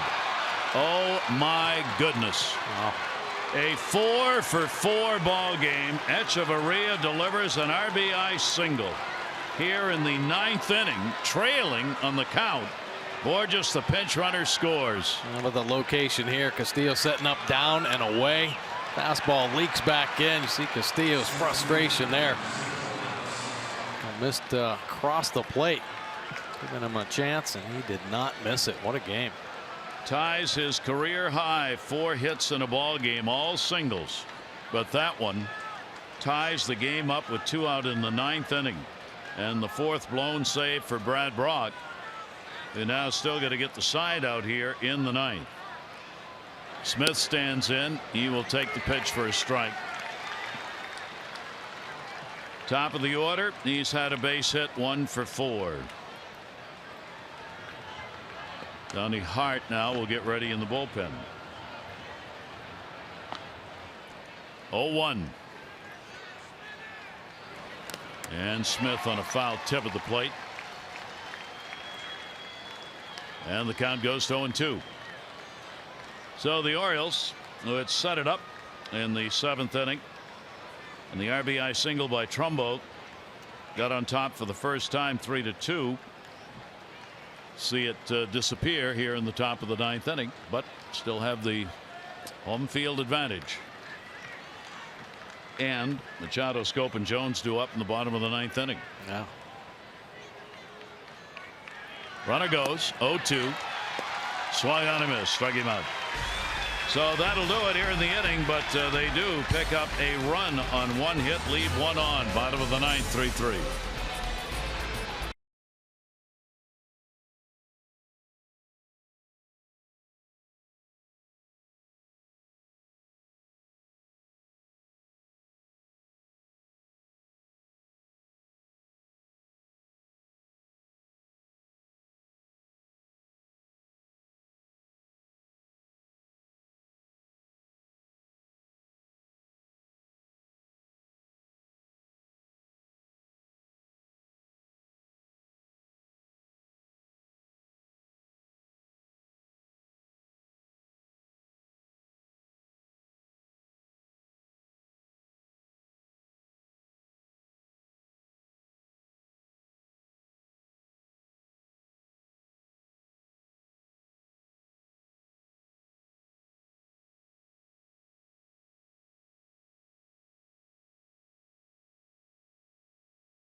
That close to getting the final out to win the ball game, but credit Echeverria. He's had a big night, and he got the RBI to tie it up. So bottom of the 9th.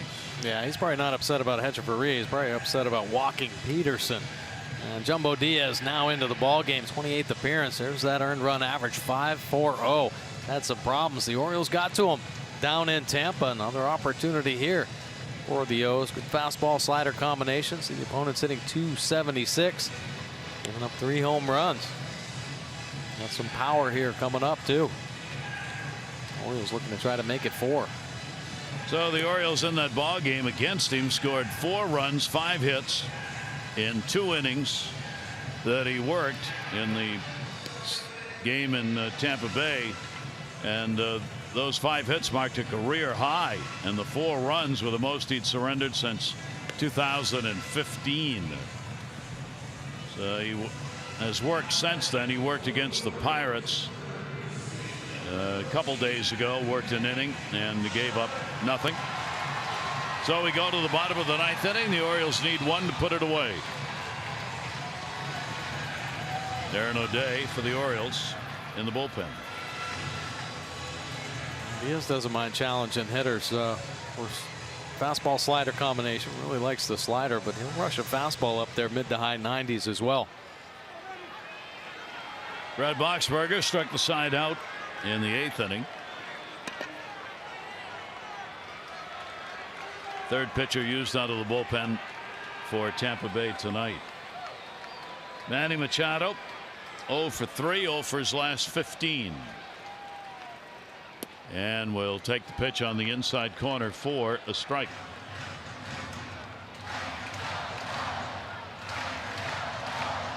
Manny 1 for 1 off Diaz.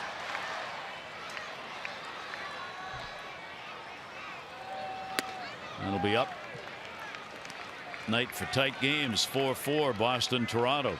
They're playing late in their ball game in the 9th inning in Toronto.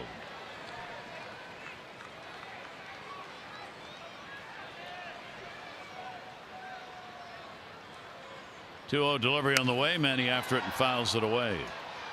Nice pass right there by Machado. 97-mile-an-hour fastball. And the Orioles were able to get to Diaz with a couple bunts actually to spark some of their rallies. Had a hard time fielding his position. Orioles laid down some pretty good bunts.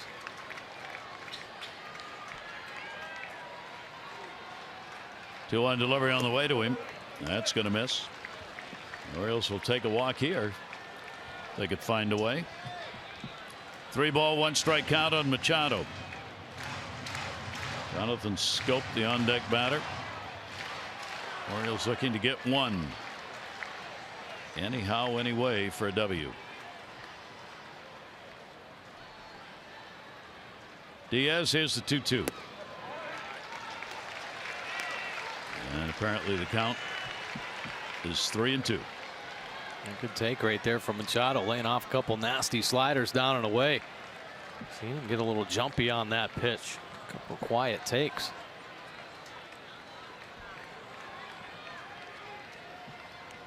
So Manny waiting on it. Even get that leadoff man on here.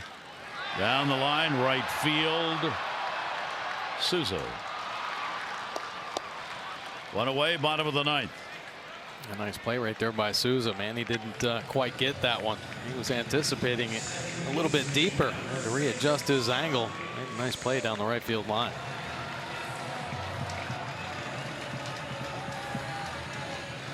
Jonathan Scope brings an 0 for 4 to the plate against Diaz. So the two starters who pitched so well, non-decision. Faria will not suffer his first loss. 3 runs, 2 earned, 4 hits. 6 2/3 Tampa Bay, and Chris Tillman 2 runs, 7 hits over 5. Indeed, a foul tip for a strike to Scope.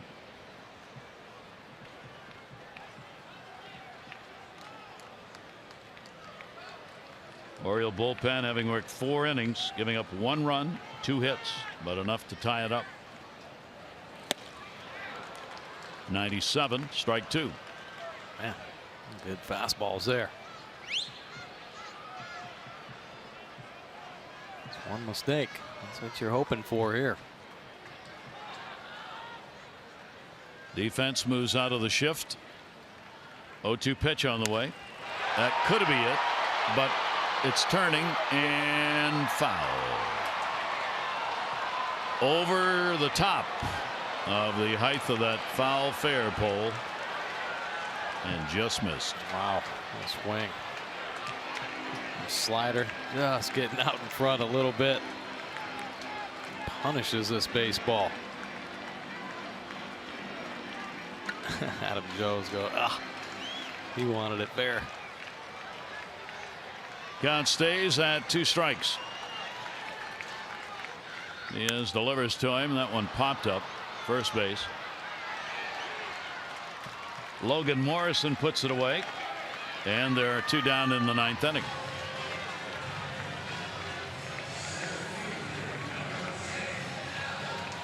So that'll bring Adam Jones up. We talked about it at the in the open here in these home games for the Orioles, 10 above 500. 2 big producers have been Scope and Jones.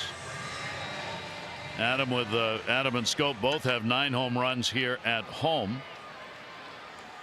Adam with 22 RBIs, 23 runs scored here. Scope 24 RBIs and 9 home runs at home. Let's see if Adam's got one of those in him right here to end the ball game.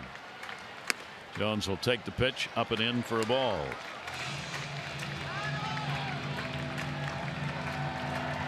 Oh for 2 against Diaz. Picked up a big double, 7th inning. Got all the way to 3rd on a throwing error. Trumbo brought him home for the Orioles' 3rd run in that 7th. 1-0 pitch on the way, and Adam on a swing and a pitch inside. Wow.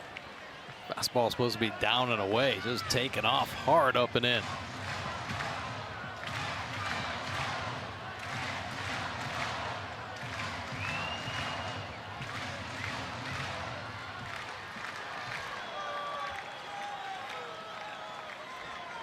One ball, 1 strike count.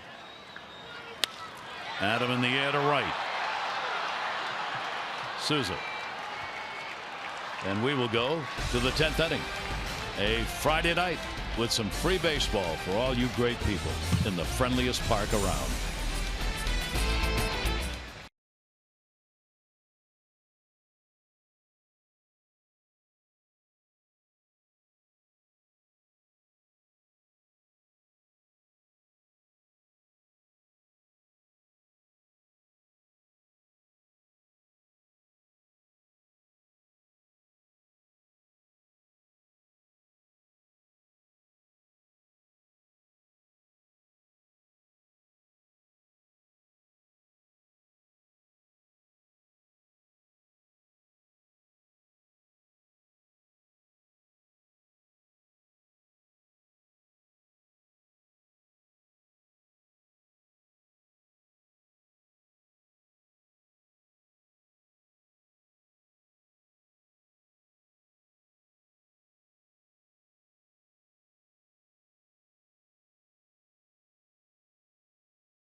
3-0 for the Orioles. 10th inning. Darren O'Day now out of the O's bullpen. And this will be his 28th game. 3.42 earned run average. 32 punch outs in 26 and a third innings work. Darren O'Day's been on his game here lately. Got some quality location, command of all three of his pitches. Opponents hitting just 194. Only one long ball given up for O'Day. Real tough. Come down under to pick him up. First batter hitting only 120. 3 for 25. Got a tough one to deal with right now, though. Yep. So Brad Brock works an inning, 1 hit, 1 run, 1 big walk, and 2 strikeouts. Darren O'Day against the Rays on the year, appearance number 5. No runs, 1 hit in 4 2/3 innings for the Rays against Darren. I got to keep this guy down. 0 for 4 tonight. Corey Dickerson, couple of strikeouts, fly ball. Great play made by Rickert. And the pitch will come into him. Well, extra innings have been kind to the Orioles so far. They are 9-1 in extra inning ball games. Colomé in the bullpen. For the Rays, they've gone 5-3 in extra inning games.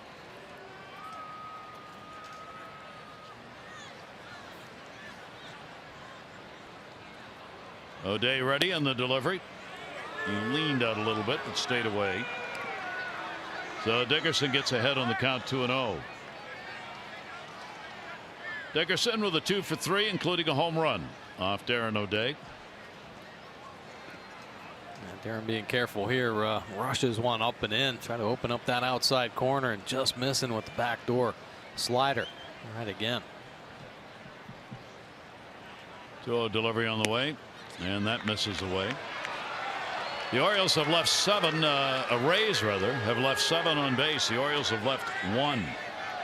Well, you talk about getting to extra innings the hard way. Get 3 runs on 4 hits. You leave 1 on base. And that was back in the 3rd inning. 3-0 count. And that's there. Second extra inning ball game these two teams have played. The Orioles went 11 on April 26 against Tampa Bay and won it 5-4.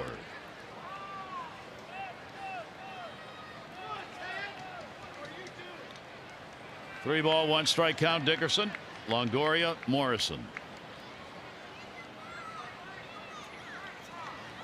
Floats it and walked him. Just missing that outside edge. So a leadoff walk to start the 10th inning.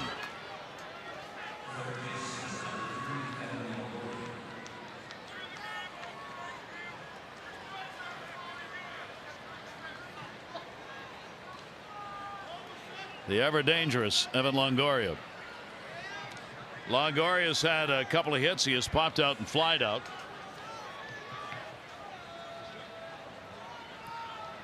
Darren's had a lot of sink on his fastball here lately. More than we've seen in the past. So he'll be targeting that pitch, trying to get a ground ball. Double play will certainly help. Taken up high by Longoria. Thank goodness we have Great Nut ice cream tonight. Otherwise we would not be able to survive extra innings here on a Friday night. But the Great Nut ice cream has pulled us through yet another 9 innings. Yeah, it's been flowing like wine up here tonight, hasn't it? John Conlon of our crew, God love you. John bringing in the Grape Nut ice cream again as he did last year. There's a little roller to short. Not a lot on that. Tanner's got to go to first and will get the out. Dickerson will advance down to second base. That's the pitch. Nice little two-seam fastball, little sinking action. Tejada, nice play. Coming in on the slow roller. But Dickerson, second base, finds himself in scoring position. Just the pace of that ball allowed the double play to be turned.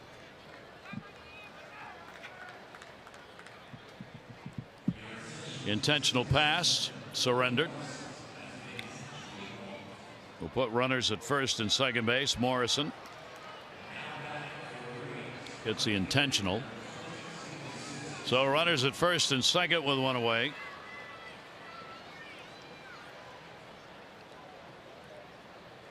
Steven Souza Jr.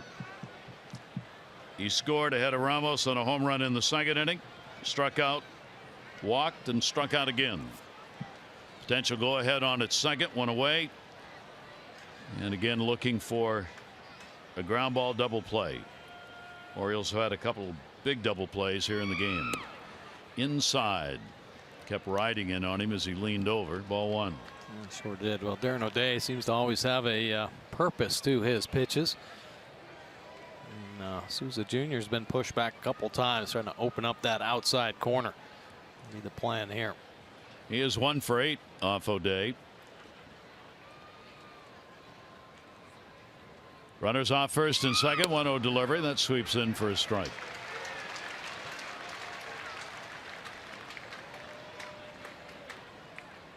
O'Day's so tough, and especially when he gets more action on that sinker, because you tell yourself as a hitter you got to get the sinker up in the zone. But when O'Day starts sensing that, that's when he rushes that fastball up through the top. A lot of hitters having a hard time with that pitch. O'Day look back for the 1-1. That'll be down the line and foul. So Darren will get ahead of him. A ball and 2 strikes on Souza Jr. Ramos the catcher. He waiting on deck.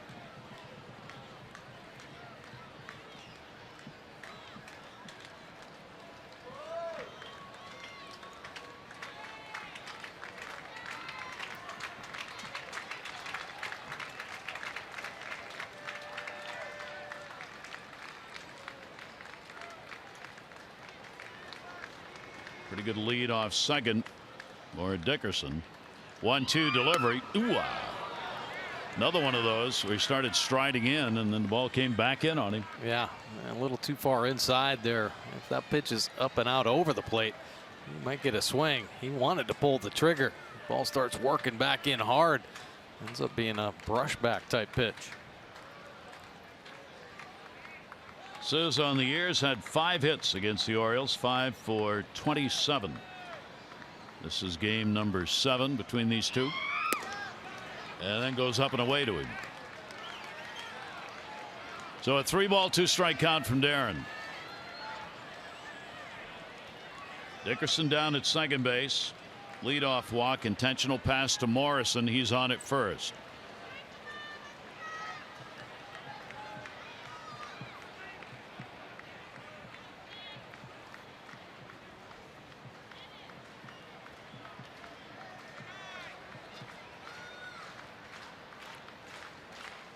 And the delivery on the way. In the air to center field, hit pretty deep. Adam Jones back and goodbye home run.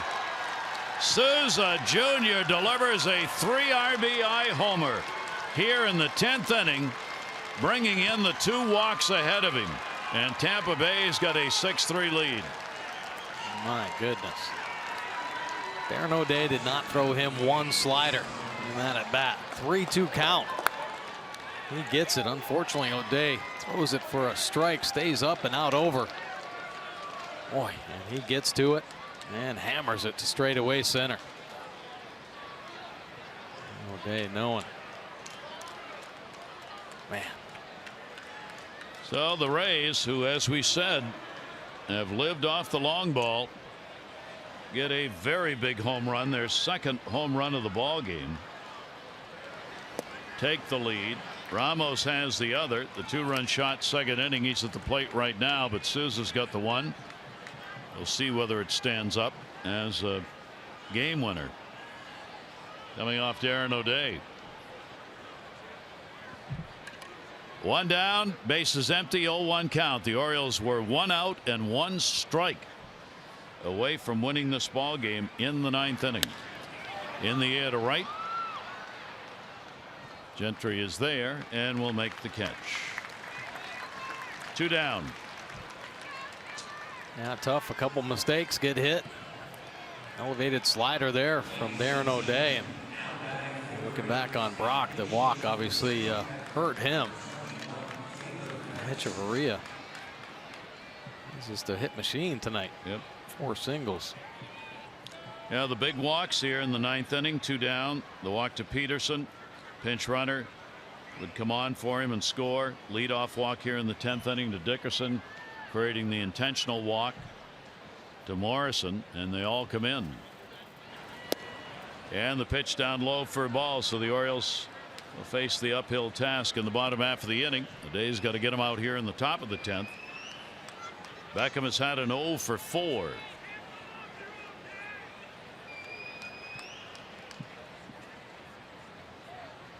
One-0 delivery on the way to him, and is in there for a strike. Front door slider there from O'Day. And unfortunately, the Orioles have had to go to the pen too many times. That is a goal in start of a series. Try to get to the pen. It can have an impact on the outcome eventually of a 3-game set. Did he go? Yes. Larry Vanover down at first on the check swing call. Souza's now had a couple of home runs against the Orioles this year. And as we had mentioned before, this ballpark, he's hitting over 370 in it, and all 4 home runs he's had against the Orioles have been hit here in his career. That was number 4. 1-2 delivery on the way. Chase foul tipped. So O'Day looking to get out of it and get the Orioles back to the plate in the bottom half. Steven Souza Jr. with a 2-hit ball game, 2 for 4 and a walk. Explaining how he did it. He had all singles for his last 6-7 games. The only hits he's had have been singles. That one fouled off down the line and out of play. He was only batting, Souza was batting 130 in the last 6. He'd had 3 hits. They were all singles. His first hit in this game was a single. And then the last one's a 3-run homer. Yeah, go figure, right? Yeah. 3-2 count. I think I saw. I'm just impressed the fact that he got on a slider after seeing all fastballs. That AB.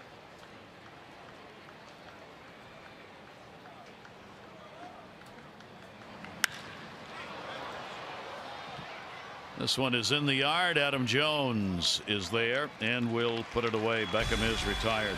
But a big 10th inning, a 3-run homer by Souza, and the Rays have a 6-3 lead.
And Oriole fans really quieted after that top of the 10th, and maybe a little moon magic for Tampa Bay.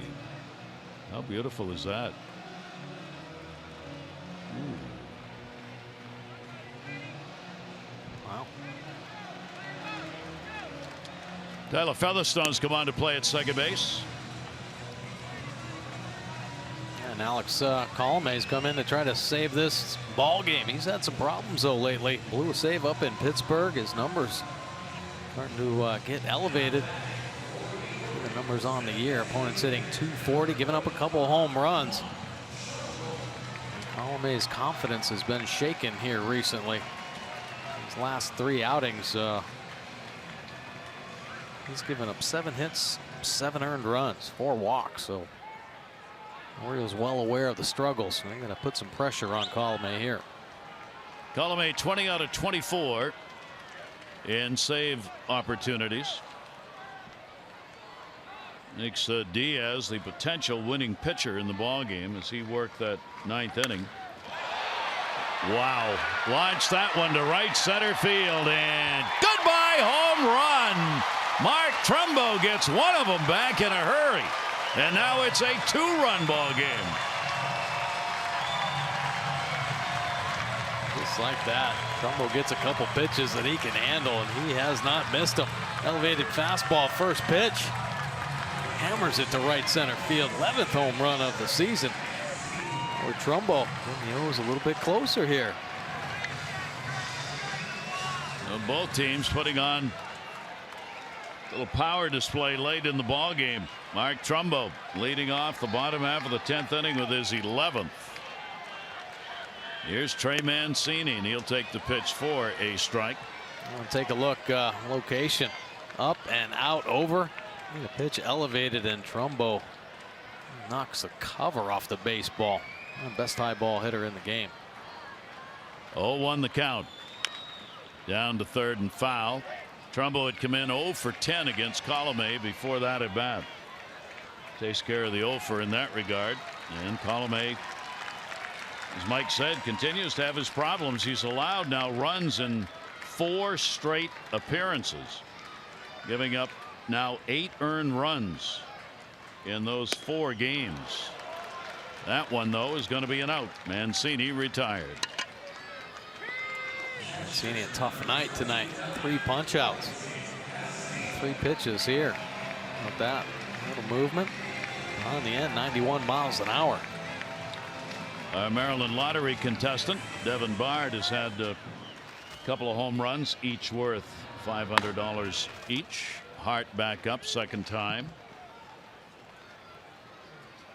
Wellington Castillo reached on an error, scored into the shift. Echeverria makes the play, and there are 2 down.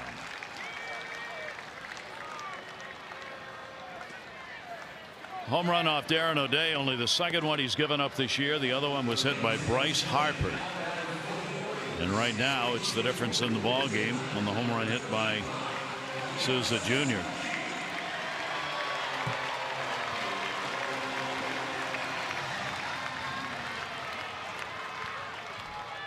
Young-Soo Kim will be the pinch hitter for Tejada. 2 down, nobody on in the 10th. And the pitch will be there for a strike. Colome now is the one looking for one more out to pick up a save in the game. Colome 1 for 1 this year against the Orioles. Save opportunities. 0-1 delivery will be taken down low. Orioles need to get that other base runner in order to bring the potential tying run to the plate. Yeah.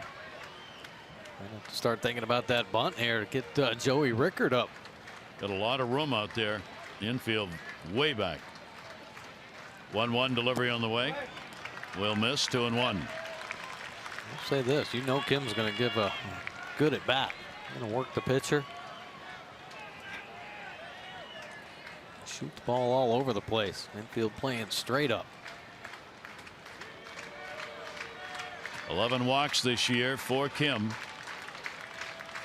2-1 pitch on the way to him. Colome just bore that one down and in. 2-2. Yeah, that's some easy cheese there. 97 miles an hour.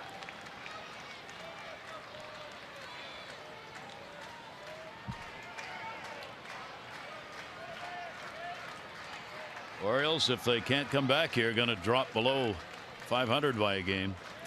2-2 delivery. Foul tipped.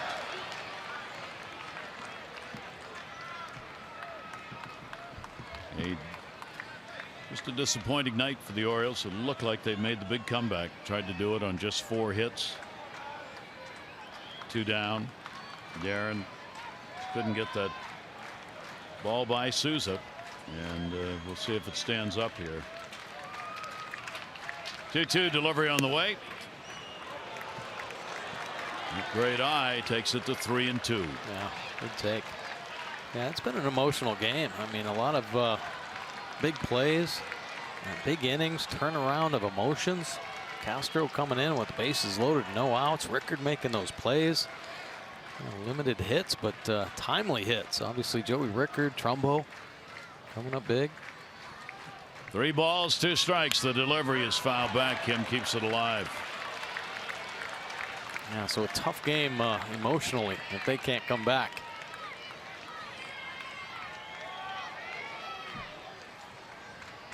Ramos is going to go out to the mound.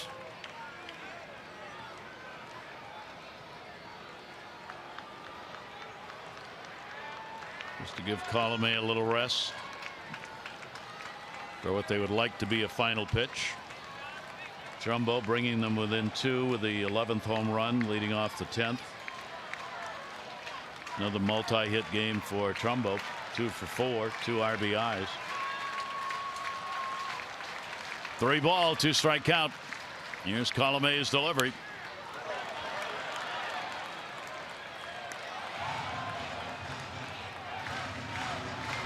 Really, the last thing he wants to do is walk Hyun-Soo Kim. Saw what happened with 2 outs with Brock, right? Yep.